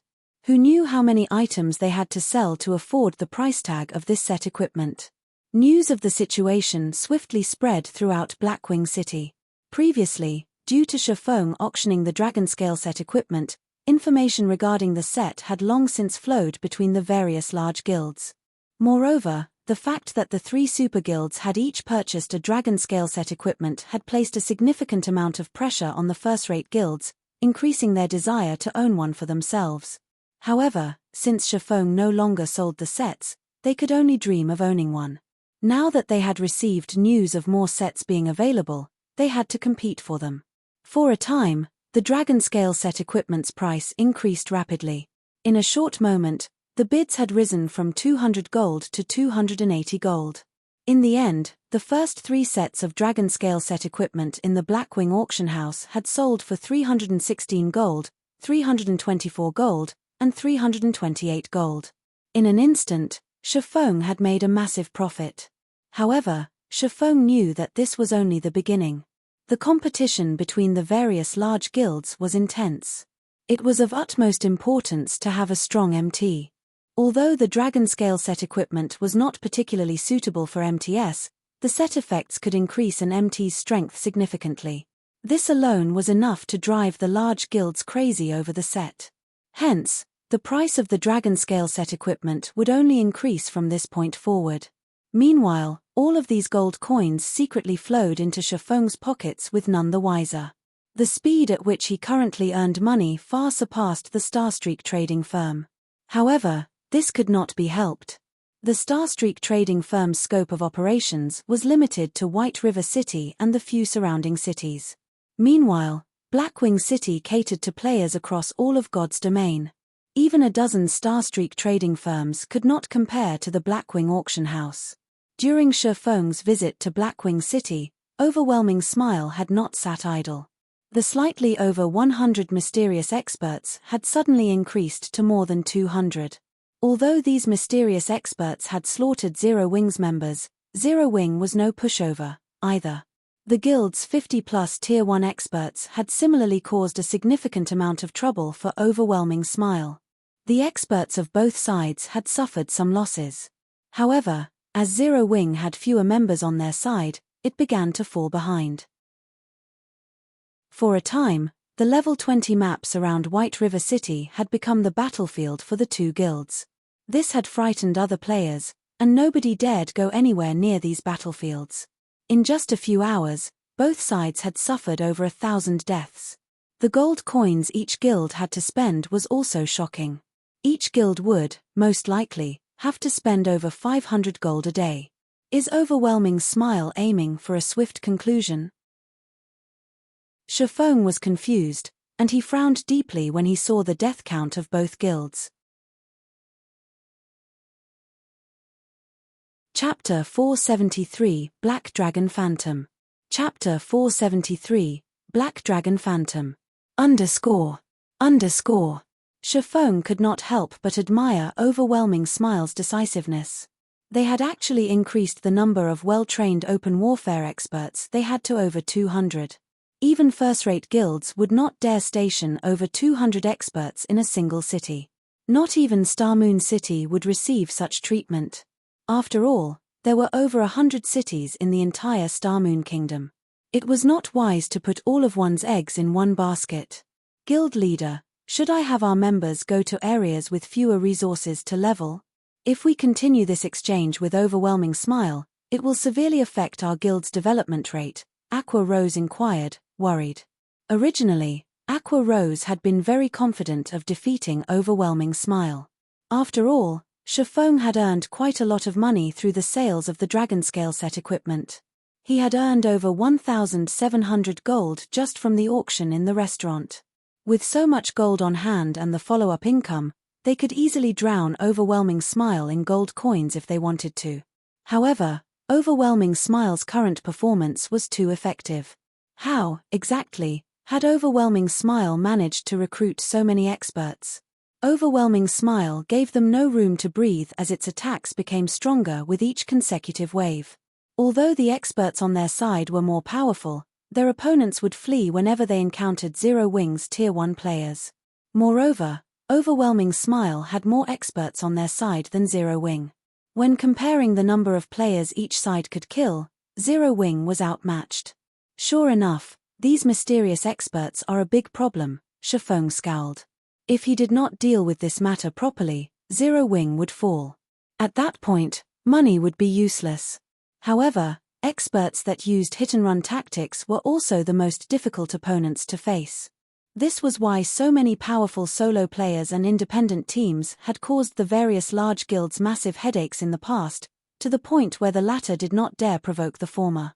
After all, when these powerful independent players were forced into a corner, they could simply turn to guerrilla warfare and ambush the guild's members. By the time the guild's experts arrived, these independent players would be long gone. Unless the guild's experts arrived at the scene as soon as the independent players took action, catching them in the fields was only a dream. Currently, although both Zero Wing and Overwhelming Smile employed these hit-and-run tactics, Overwhelming Smile's experts outnumbered Zero Wing's by 4-1. In the long term, Zero Wing would definitely burn out first. Appear immediately? That's right. Appear immediately. Shifeng suddenly received a flash of inspiration. Smiling faintly, he said, Aqua, notify the members out in the field to report their coordinates through the guild channel should they meet Overwhelming Smile's experts. I've already tried that. It's useless. Our men cannot arrive in time. Moreover, those experts are very sly. Even if we encounter them, they run the moment they see our reinforcements, Aqua Rose said, shaking her head. Give the order and leave the rest to me, Shifeng chuckled. Anyone else might be helpless in this situation. At most, he could join the hunting parties and slaughter Overwhelming Smile's members. How could he possibly be more efficient alone than Overwhelming Smile's large number of experts? However, he had the 7 luminaries ring. As long as his target was within 40,000 yards, he could easily arrive at the first sign of trouble. I understand. Although Aqua Rose was confused about Shifeng's intentions, since he had given the order, he must have his own countermeasures. Before, when she had worried over the lack of guild funds, Shifeng had suddenly revealed so many sets of Dragonscale set equipment. He had even converted them into a large amount of gold, utterly surprising her. Moreover, after her act of purchasing the Dragonscale set equipment and the display of her frightening wealth, several representatives of first-rate guilds had sought her out for cooperation and resource trading. Unknowingly, Zero Wing had obtained another channel for earning gold coins. Shifeng's single move had taken care of her worries in one fell swoop. He was godlike. Aqua Rose struggled to believe that someone like Shifeng had actually remained unknown all this time. It's about time I make Overwhelming Smile pay back some of its debt. Following which, Shifeng placed the remaining sets of the Dragonscale set equipment in the guild's warehouse. Of them, 2 were available for guild members. He then took out 1 level 25 fine gold weapon and 10 level 25 secret silver weapons. Although his current combat power was already quite high, like a lion pouncing on a hare, it was necessary to go all out even when fighting a small enemy or tackling a minor problem. Hence, Shifeng intended to upgrade the Abyssal Blade's level. He was currently level 26, he could upgrade the Abyssal Blade to level 25. However, every time he upgraded the Abyssal Blade, the weapon would create quite a commotion. Hence, Shifeng left White River City, teleporting to the Watch Cemetery. Due to war, the Watch Cemetery had become a land of death. Even the sky here remained dusky, and tombs crowded the cemetery. The majority of the monsters that appeared here were undead type, and although there were a lot of them, their HPs were relatively low. As it was a level 22 to level 28 map with an extremely abundant amount of resources, over a quarter of White River City's level 20+ players had come here to level up. The Watch Cemetery contained many treasure chests and hidden quests. However, the cemetery was most famous for its treasure chests. In the past, Countless lucky independent players had encountered mysterious iron and even secret silver treasure chests here, obtaining plenty of top-tier equipment and items. Because of this, battles between players had frequently happened in the Watch Cemetery. Similarly, over half of the battles between Zero Wing and Overwhelming Smile occurred here. There sure are a lot of players who have died here. The moment Shifeng teleported to the Watch Cemetery, he was greeted by the sight of corpses littering the ground. The tragic scene could easily match the one in White Fog Canyon. This scene may have even been more tragic. After all, usually only elite players visited the White Fog Canyon, whereas ordinary players had come to the Watch Cemetery. One could just imagine how intense the battle here had been. Nobody should be able to discover me here. Shifeng found a hidden underground tomb. After investigating his surroundings and failing to discover any nearby players, he unsheathed the abyssal blade. Devour. Shifeng lightly tapped the abyssal blade's level up button. After Shifeng selected a level 25 fine gold weapon and 10 level 25 secret silver weapons, the silvery grey abyssal blade suddenly released a black fog. Compared to the previous level ups, the black fog was denser this time. The 11 sacrificial weapons instantly transformed into ash when they came into contact with this black fog. In the next moment, the power within these weapons flowed into the abyssal blade. Immediately, Shifeng felt the abyssal blade release a massive pulse. Rather than a pulse, it was more like a heartbeat. Thump. Thump. Each consecutive heartbeat grew clearer and more intense. In the next moment, the abyssal blade struggled free from Shifeng's hands, sending Shifeng flying into one of the walls of the tomb. What's happening? Shifeng watched the hovering abyssal blade, surprised. This was the first time he had encountered such a rejection. As the pulses grew more intense, the tomb began to tremble. Suddenly, a large boom resounded as the entire underground tomb collapsed and vanished, revealing the dark grey sky above. Soon after, the abyssal blade fragmented and transformed into a massive pitch-black heart. Along with the heartbeat, the phantom of a massive black dragon emerged. The black dragon was over a dozen meters tall, and its bone-chilling eyes focused on Shifeng. Suddenly, it spread its maw and released a thundering roar. Chapter 474, Abyssal Upgrade. Chapter 474, Abyssal Upgrade. The black dragon's roar shook the sky, loud enough that anyone nearby would notice it. What a powerful roar! A high-level monster must have spawned somewhere nearby. We'll be rich if it's a chieftain. Let's go and take a look. We can't let others snatch it from us. When a team of over 20 players a short distance from the tomb noticed the black dragon's roar, they finished off the monsters they currently faced and rushed over to the tomb. The Watch Cemetery was a land of treasures, and one could even discover a treasure chest by accidentally falling into a hole. However, powerful monsters were rare in the Watch Cemetery, and normally, these monsters lingered near treasures. This had already become a publicly acknowledged trend. This monster's roar alone was already so powerful. No one who heard it would risk missing this opportunity. At the same time, many other teams who had heard this frightening roar also ran towards the tomb and Shifeng. At the epicenter of the roar, however, one man and one dragon stared each other down.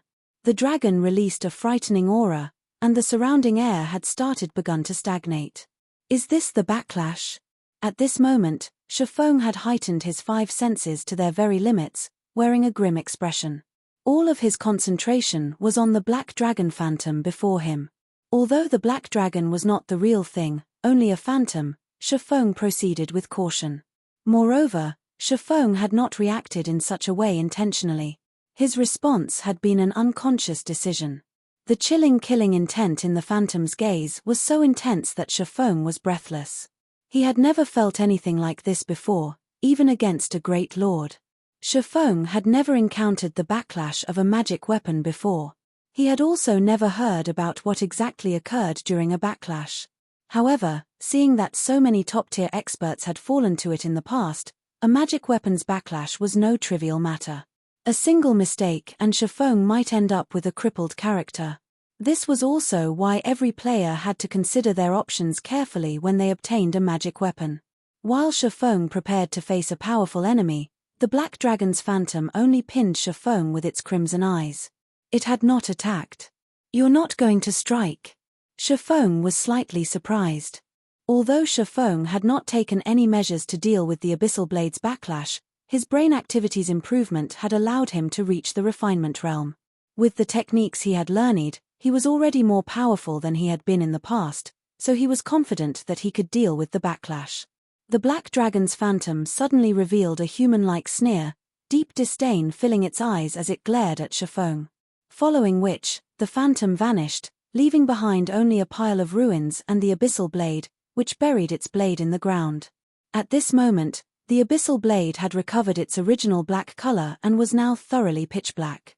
There was a faint layer of black smoke surrounding it, and no one could see the weapon during the dead of night. "Is this not the backlash?" Shifeng examined the Abyssal Blade, disbelief coloring his expression. "Sure enough, the more I level up the Abyssal Blade, the more powerful the black dragon becomes, and the weaker the suppression becomes." Shifeng walked over and pulled the Abyssal Blade from the ground.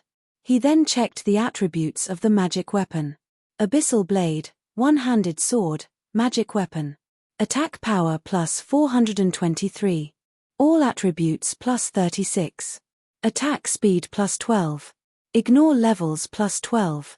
Attacks have 45% chance to cause 200% damage. 20% chance to cause 300% damage. 20% chance to induce Doom Curse, reducing all attributes by 40% for 35 seconds. If wielder belongs to any swordsman-related class, all skill levels plus 3. Increase free ability points received for every increase in level by 2 points. Equipment level 25. Can be upgraded. Devour 10 level 30 fine gold weapons and 1 level 30 dark gold weapon to upgrade to level 30. Can be evolved, unknown. Additional skill 1, Phantom Kill. Instantly creates a doppelganger. You can control this doppelganger. Doppelganger will have 70% of original body's attributes and all skills. At the same time, doppelganger and the original body can be swapped. Duration, 45 seconds. Cooldown, 5 minutes. Additional skill 2, Abyssal Bind. Binds enemies and prevents movement, reducing defense by 100%. Duration, 4 seconds. Cooldown, 1 minute. Additional skill 3, 9 Dragon's Slash. Instantly creates 12 phantoms of the Abyssal Blade for the wielder to use. Each phantom sword is capable of dealing up to 45% damage. Duration, 30 seconds. Cooldown, 5 minutes. Additional skill 4, Dark Violent Dance. 50% of the total damage dealt to the target spreads in a cone-shaped area towards targets within a distance of 12 yards. Duration, 30 seconds. Cooldown, 1 minute. Additional Profound Inheritance, Black Emperor. When activated, every critical hit will accumulate 1 layer of Death Aura. Each layer of Death Aura can be used to increase all attributes of wielder by 2% and attack speed and movement speed by 1% for 10 seconds, or be used to reduce the cooldown of a skill by 3 seconds. Maximum of 30 layers of Death Aura. Duration, 10 minutes. Cooldown, 16 hours. The Abyssal Blade was personally created by Master Smith Ulysses using the Black Dragon King's fangs as material. It is one of 36 famed swords, and it is ranked 31st. However, this sword has been cursed by the Black Dragon King. Aside from providing the wielder with immense strength, there will be a backlash every period of time. However, after being remodeled by Jack using a star crystal, the strength of the backlash has been greatly reduced. If the wielder is unable to suppress the backlash, the wielder will receive the curse of the Black Dragon King, permanently reducing all attributes by 50%. Unable to be dropped. Unable to be traded. The basic attributes and the skills of the Abyssal Blade had not undergone any significant changes. However, the magic weapon's attack power had massively improved. Previously, its attack power was only slightly over 300. After this evolution, its attack power had soared past 400. It was nearly 50 points higher than Fire Dance's level 25 Dark Gold ranked True Fire Blade. After retrieving the Abyssal Blade, Shifeng swung it a few times. He swung the weapon at a damaged stone pillar nearby. Seng. Shifeng had not encountered any resistance as he cut into the stone. The sturdy pillar felt like air as the abyssal blade sliced through it, splitting it in two as it fell to the ground.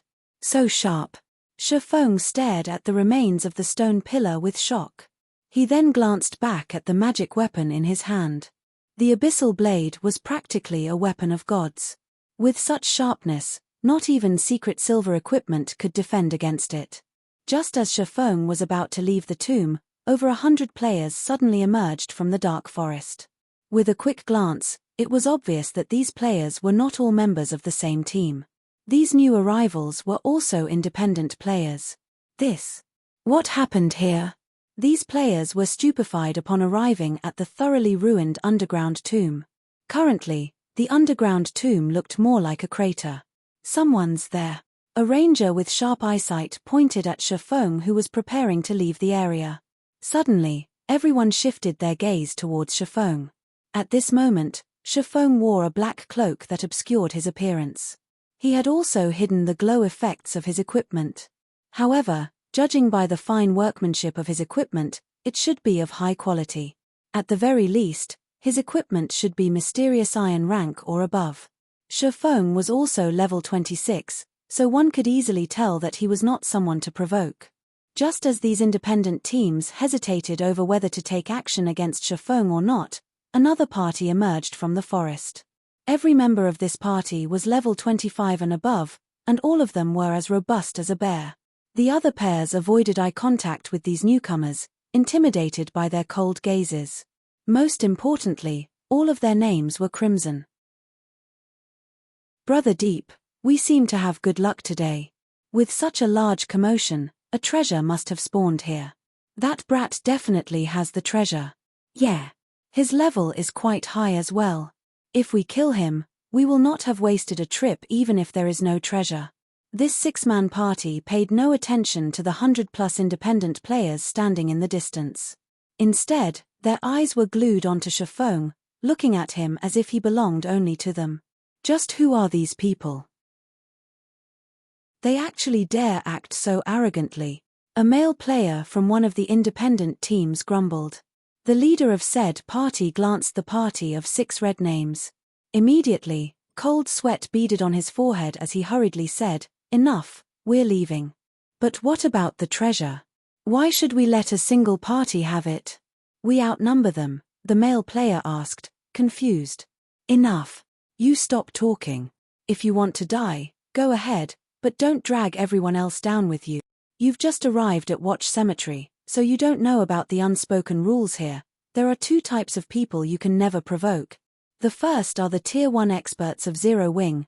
They are the second overwhelming smiles parties. If we anger them, not a single one of us will get out of here alive, the team leader scolded as he glared at the male player.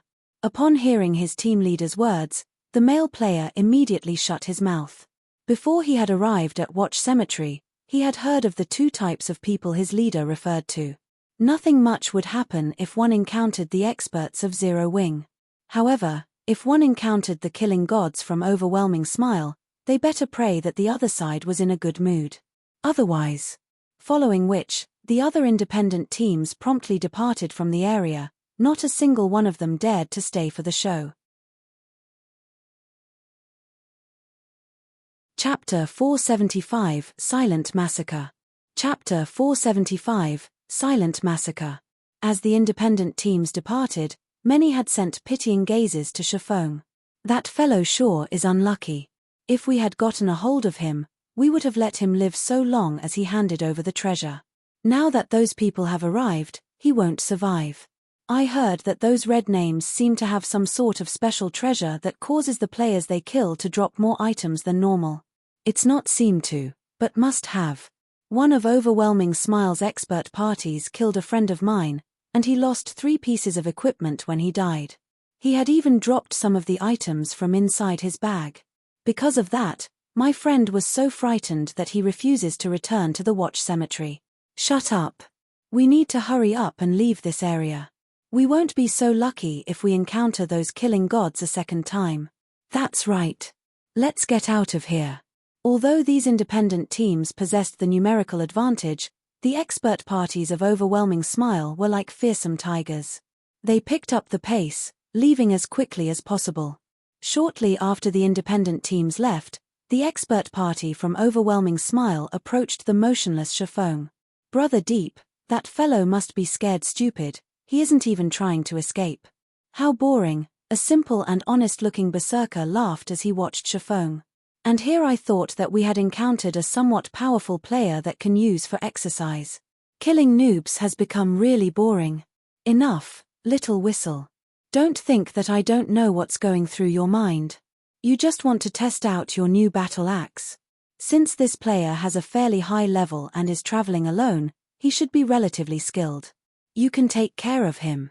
The level 26 assassin referred to as Brother Deep laughed as he glanced at the simple-looking berserker. Right, his items seem quite good. Don't forget to use that thing, we might get some good stuff from him. Leave it to me, the berserker, Little Whistle, squinted as he smiled at Shifeng, excitement flashing in his eyes. Step by step, he approached Shifeng slowly. He also retrieved a black potion from his bag and emptied the contents into his mouth. This thing seriously tastes horrible. If you didn't seem to have some valuable stuff on you, I wouldn't have to suffer such a nasty fate. Brat, stand still. I'll be done in just a second. Saying so, Little Whistle raised his blood-red battle axe and swung it down towards Shifeng. Although this swing seemed casual at first glance, it contained speed, accuracy, and ferocity that far surpassed any ordinary player's attack. Moreover, the battle axe flew towards Shifeng's neck, making the attack difficult to dodge. Little Whistle's casual, yet well-calculated, attack was clearly a habit developed after many years of training. He was unlike other players whose attacks would contain many unnecessary actions and were easy to dodge. Boom!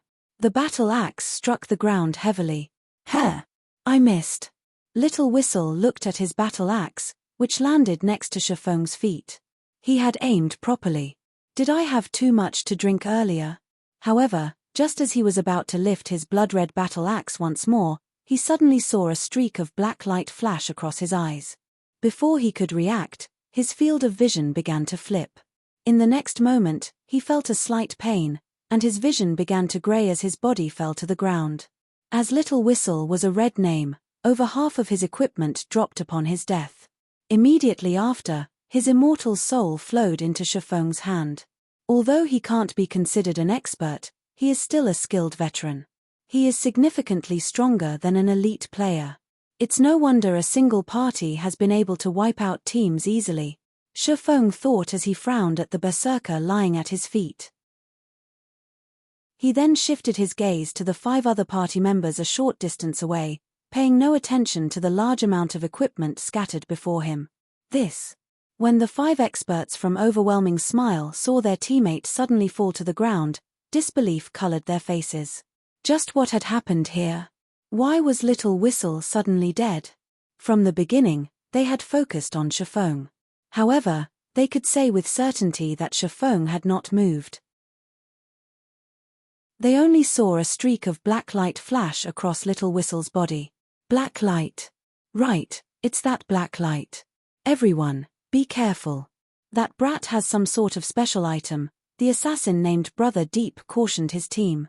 He immediately activated stealth and melded with the darkness. The other 4 party members responded by unsheathing their weapons, watching Shifeng's every action. They had finally understood that they had encountered a slightly more difficult foe. If they did not respond properly, they might lose their lives without even knowing how they died. However, while they watched Shifeng, they discovered that the swordsman had suddenly disappeared. Where is he? The 5 of them examined their surroundings, failing to discover any signs of movement. A player had disappeared so simply right before their eyes. Was he an assassin? This thought suddenly popped into their minds. However, they had previously checked and could say with certainty that Shifeng was definitely a swordsman. Otherwise, they would not have been so carefree. After all, it would be extremely difficult to catch an assassin in stealth. While the 5 experts from Overwhelming Smile searched for Shifeng, he suddenly appeared behind the 5 players. Crap! Behind us. All 5 players were war veterans, so their sensitivity towards danger was extraordinary. They instantly discovered Shifeng, turning to attack him. At this moment, however, several streaks of black light emerged from Shifeng's hand. The black lights gave the 5 experts no time to react at all, even with their acute sensitivity. Damn, the assassin named Brother Deep hurriedly used Vanish, utilizing the moment of invincibility to block this mysterious strike. However, the assassin's 4 party members were not as fortunate as the abyssal blade bit into them. Their HPs, ranging from 3,000 to 4,000, instantly fell to 0. When the 5 experts saw this horrific damage, they looked as if they had seen a ghost. This is bad, I'll definitely die if I stay here. When Brother Deep, the only survivor remaining, saw Shifeng look directly at him with a smile, his heart pounded as goosebumps covered his body. He was clearly in stealth, other players should not be able to see him at all. Yet, pinned by Shifeng's gaze, it was obvious that the swordsman saw him as clear as day. However, Brother Deep did not know that, as a Tier 1 class, Shifeng's perception was very high. Moreover, he also had omniscient eyes. An assassin's stealth was practically useless. Due to his momentary shock, Brother Deep failed to avoid the streak of black light. Immediately, his HP depleted, and he was forced out of stealth. Before he knew it, his body had fallen to the ground. Such a quick sword. Even in death, the assassin could not figure out when Shifeng had attacked. Their party had consisted of people who had experienced life or death situations many times, so their awareness of danger was particularly sensitive. However, none of them had detected the slightest precursor to Shifeng's attacks. They had not been able to detect Shifeng's sword when it was a few inches from their faces, much less been able to defend themselves. "You'll be the 6. Shifeng spoke softly as he looked down at the shocked assassin. "Relax, you'll have more companions soon." "Just who are you?" Upon hearing Shifeng's words, Brother Deep craved the answer to this question. However, as his HP had reached 0, he could no longer open his mouth. When Brother Deep thought about such a person slaughtering his companions, goosebumps rose all over his body. If such an expert suddenly decided to take action against them, none of them would have any hope of survival. Chapter 476, Haunted. Chapter 476, Haunted. Only after finishing off Overwhelming Smile's expert party did Shifeng begin to loot the items they had dropped. Since Overwhelming Smile and Zero Wing had labeled each other hostile guilds, none of the members of either guild would receive any crime value when killing each other. However, aside from slaughtering the members of Zero Wing, the expert parties of Overwhelming Smile also frequently killed players who possessed high-quality equipment, resulting in them becoming red names. As red names, the penalty they received for dying multiplied, resulting in them dropping an abundance of items when they died. The 6 Overwhelming Smile experts had dropped a total of 54 items. Of them, 45 pieces were equipment, with a majority of the equipment being secret silver rank, and only 8 being fine gold rank. However, this was a significant harvest. In addition, there were 9 items had dropped from the experts' bags. Of the 9 items, 7 had dropped from the first berserker Shifeng had killed. In God's domain, the chance of players dropping items from their bags upon death was minuscule. However, as the Overwhelming Smile experts were red names, this chance had been multiplied by several times. Even so, it was still a very small chance. The fact that Shifeng had obtained 7 items from a single player's bag, in addition to the 45 pieces of equipment from killing a 6-man party, was mainly due to this berserker dropping all of his equipment. He had nothing left. It was unbelievable. Just how abysmal is this fellow's luck? Did he do something to anger the heavens? Not even someone who had killed thousands would have such a fate. Shifeng could not help but pity the berserker lying at his feet. Regardless of how Shifeng felt, he still pocketed the berserker's items. However, when he looked through the items, he discovered a dozen bottles of a black potion. Isn't this the potion that berserker drank before the battle? Shifeng examined the black potion and suddenly recalled the berserker's comment. He had not given the man's words much thought at the time, but as he looked at the potion now, he realized that it was something special. The black potion would actually increase the drop rate when killing players. However, The potion's effects similarly affected its user, and if the user died, their drop rate would multiply as well. This was the first time Shifeng had seen or heard of such a potion. There were over 10,000 types of potions in God's domain. Although he had played the game for over a decade, he was still ignorant of many of the items in the game. It was especially true for original creations of master alchemists, master forgers, and other lifestyle masters. Shifeng then read the black potion's data. Sure enough, this potion was crafted by a player. Shifeng could not help his shock upon reading the information of the black potion. This potion is called Haunted. Once consumed, the PvP drop rate increases from 100% to 300%. Meanwhile, if the user is killed by another player, their drop rate increases from 200% to 600%. Haunted has a duration of 5 minutes and a cooldown of half an hour. Whoever made this potion is amazing. Shifeng wanted to meet Haunted's creator. Unfortunately, the creator was displayed as unknown. It was clear that Haunted's creator wanted their identity to remain hidden. Shifeng had a significant understanding of God's domain. There were indeed tools that could increase a player's drop rate when killing other players, and every one of these tools were precious. However, Shifeng had never heard of a potion with such a function. It was inconceivable that such a potion had appeared. The current players of God's domain were still very low level, and the materials they could obtain were limited. To create such a powerful potion with such limited materials, this alchemist must be a genius. No wonder Overwhelming Smile is so zealously slaughtering other players. With Haunted, they can easily obtain plenty of valuable equipment. Shifeng suddenly understood the reason behind Overwhelming Smile's abnormal actions. Currently, as both Zero Wing and Overwhelming Smile fought in an all-out war against each other, both sides had suffered significant losses in terms of equipment.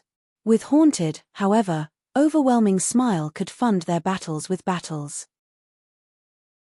The more well-equipped the player they killed was, the higher the quantity and quality equipment they could obtain.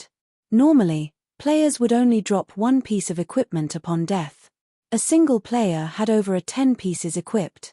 If only one out of those many pieces dropped, the chances of obtaining a good equipment was relatively low.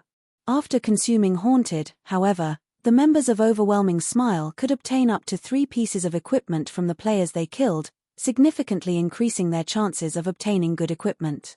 Since this is the case, I won't have to be polite with them. Shifeng revealed a faint smile as he stored the 12 bottles of Haunted in his bag. In reality, the PvP drop rate relied heavily on the luck attribute. Shifeng's current luck was relatively high. If he activated Divine Providence, he could raise his luck to 25 points. If Shifeng killed an ordinary player, even without consuming Haunted, it was almost certain that player would drop 2 or 3 pieces of equipment. Moreover, there was a relatively high chance for those 2 or 3 pieces to be the best pieces said player wore. If he included the effects of Haunted. Considering the situation, Shifeng began to search through the guild channel, looking for any guild members in Watch Cemetery who had encountered an ambush. Perfect. You'll do.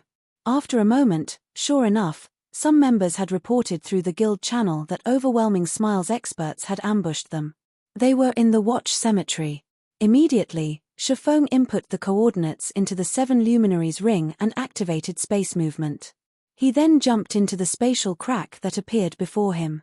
In one of the gravel-filled prairies of the Watch Cemetery, a team of over a dozen players ran desperately for their lives. As they ran, the ranged classes on this team attacked the 6 robust-looking players pursuing them. If this happened anywhere else, it would confuse any onlookers.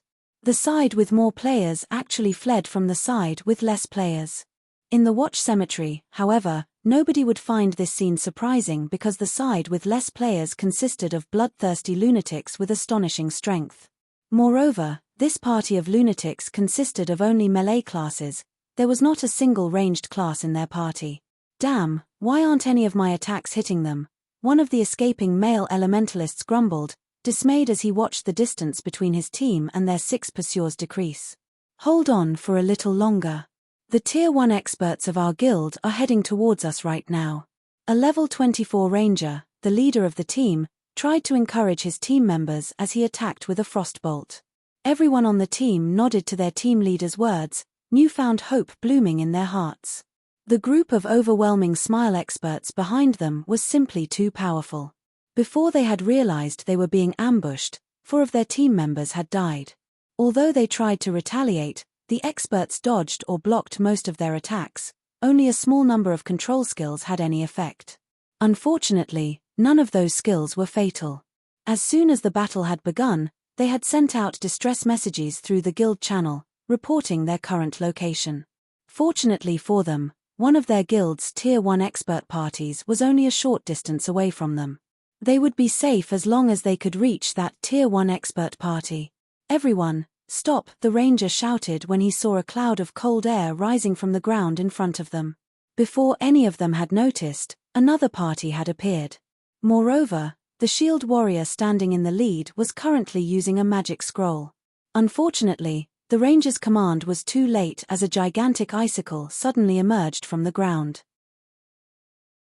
The icicle struck the players at the forefront of their team, a damage of over -1,000 points appearing above their heads. Simultaneously, frost shrouded their bodies, massively reducing their movement speed. "We're finished." Despair filled the ranger's eyes as he stared at the massive icicle in front of them. They had barely survived the pursuit of a single party of experts. Now that another party had appeared, blocking their path, they no longer had any hope of escape. "Ha ha ha. Come on. Keep running.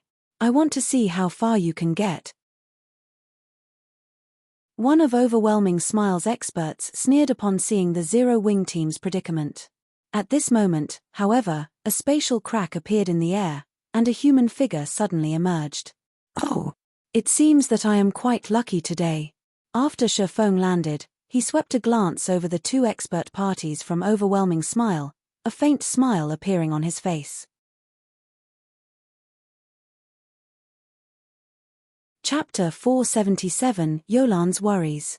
Chapter 477, Yolan's Worries. In White River City, shortly after Overwhelming Smile had established its guild residence, the street outside the guild residence was already packed with players hoping to join the guild. Over 10,000 players waited for their evaluation, far surpassing Zero Wing's guild recruitment. Currently, Overwhelming Smile offered 3 to 4 times more benefits than their rival. In addition, Overwhelming Smile had already become the unshakable overlord of Maple City. Now that Overwhelming Smile had its own guild residence, its momentum was unstoppable. As a result, many independent players who had observed the situation from the sidelines had decided to take action. In White River City, Zero Wing only had 3 advantages. The first was the presence of Black Flame, the #1 expert of Star Moon Kingdom. There were also plenty of experts in Zero Wing, making the guild a good place to seek guidance and improve oneself. The second was the guild residence. Members of Zero Wing could receive a large number of high-level guild quests, allowing them to level up and earn money easily. The fact that members could accumulate a double EXP buff while resting in the guild residence was also quite attractive. The third was Zero Wing's guild warehouse. A lot of top-tier equipment was constantly available for guild members to earn. These items were not available outside of Zero Wing. However, to the majority of the players in White River City, Zero Wing's most attractive benefit was its guild residence. It was the reason that many had hesitated when choosing between Zero Wing and Overwhelming Smile. However, that issue had been resolved. Now that the well-funded Overwhelming Smile had its own guild residence as well, Zero Wing had lost its advantage. Currently, compared to Overwhelming Smile, the overlord of a city, Zero Wing was inferior. It was obvious which guild they should join. "Ah, we are too late." A level 23 female cleric sighed helplessly when she saw the long line of players outside Overwhelming Smile's guild residence. The cleric then turned to the level 25 female elementalist beside her, grumbling to the innocent-looking girl in silver clothing, "Rain, this is your fault.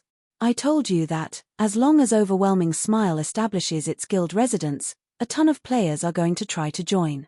Now we've got to wait so long if we want to join." "Blue Bamboo, I've said it before. I'm only playing God's Domain because I am curious about this world. I want to understand more about this realistic fantasy world, and I don't really mind not joining a guild. Thoughtful Rain shook her head in response to her friend's words. She was not particularly interested in joining any guild. Rain, you're wrong about this. God's domain is such a vast world, and there are plenty of dangerous places. If we're not strong enough, how can we explore those places?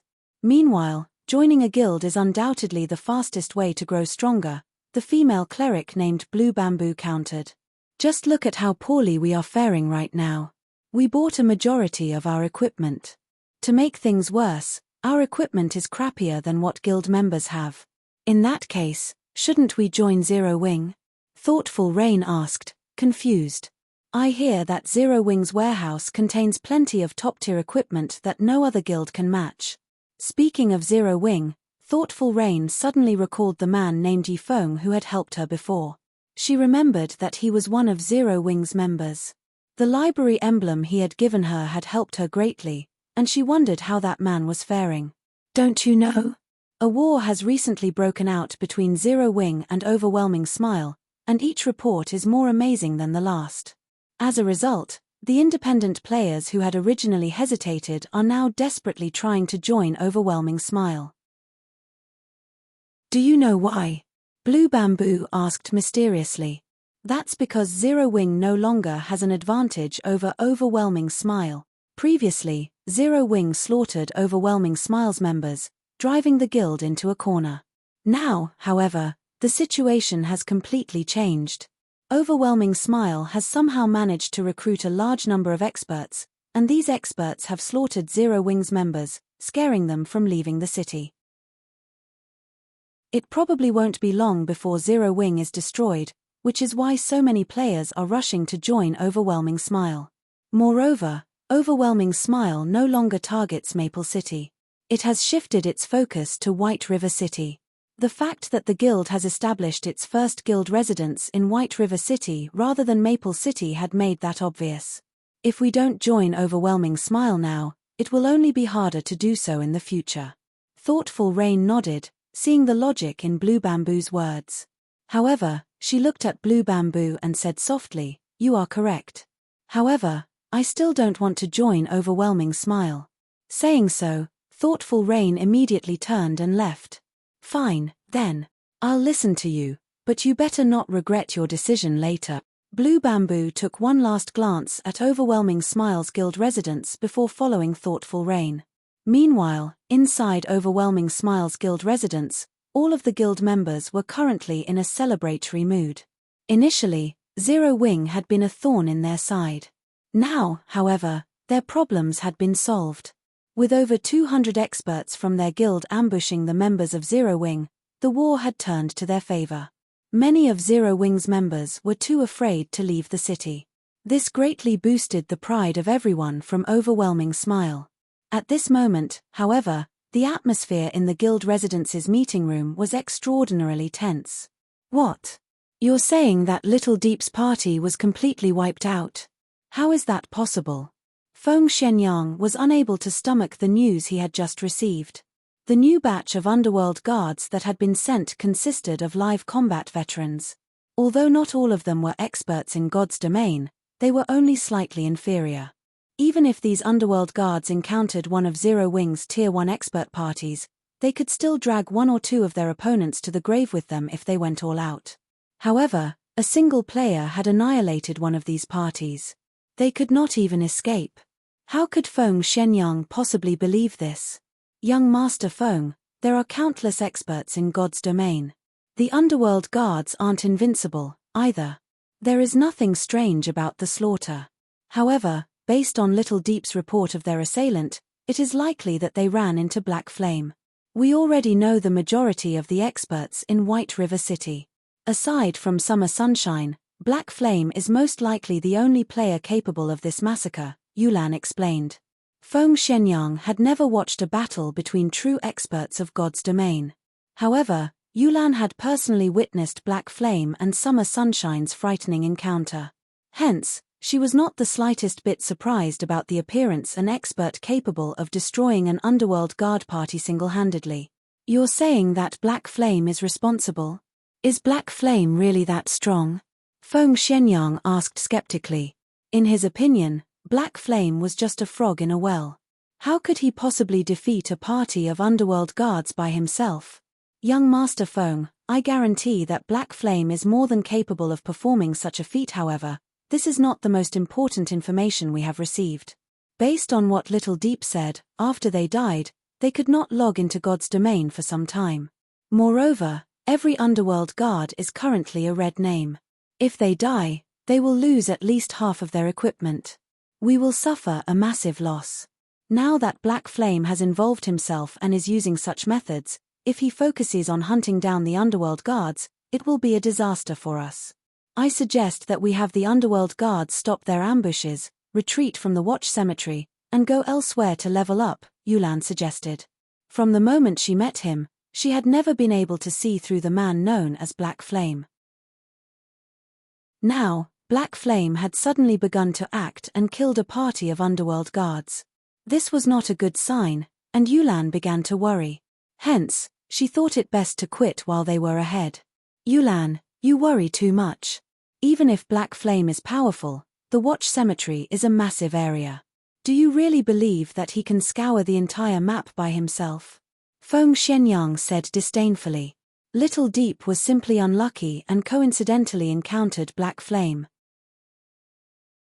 Losing one party isn't significantly damaging.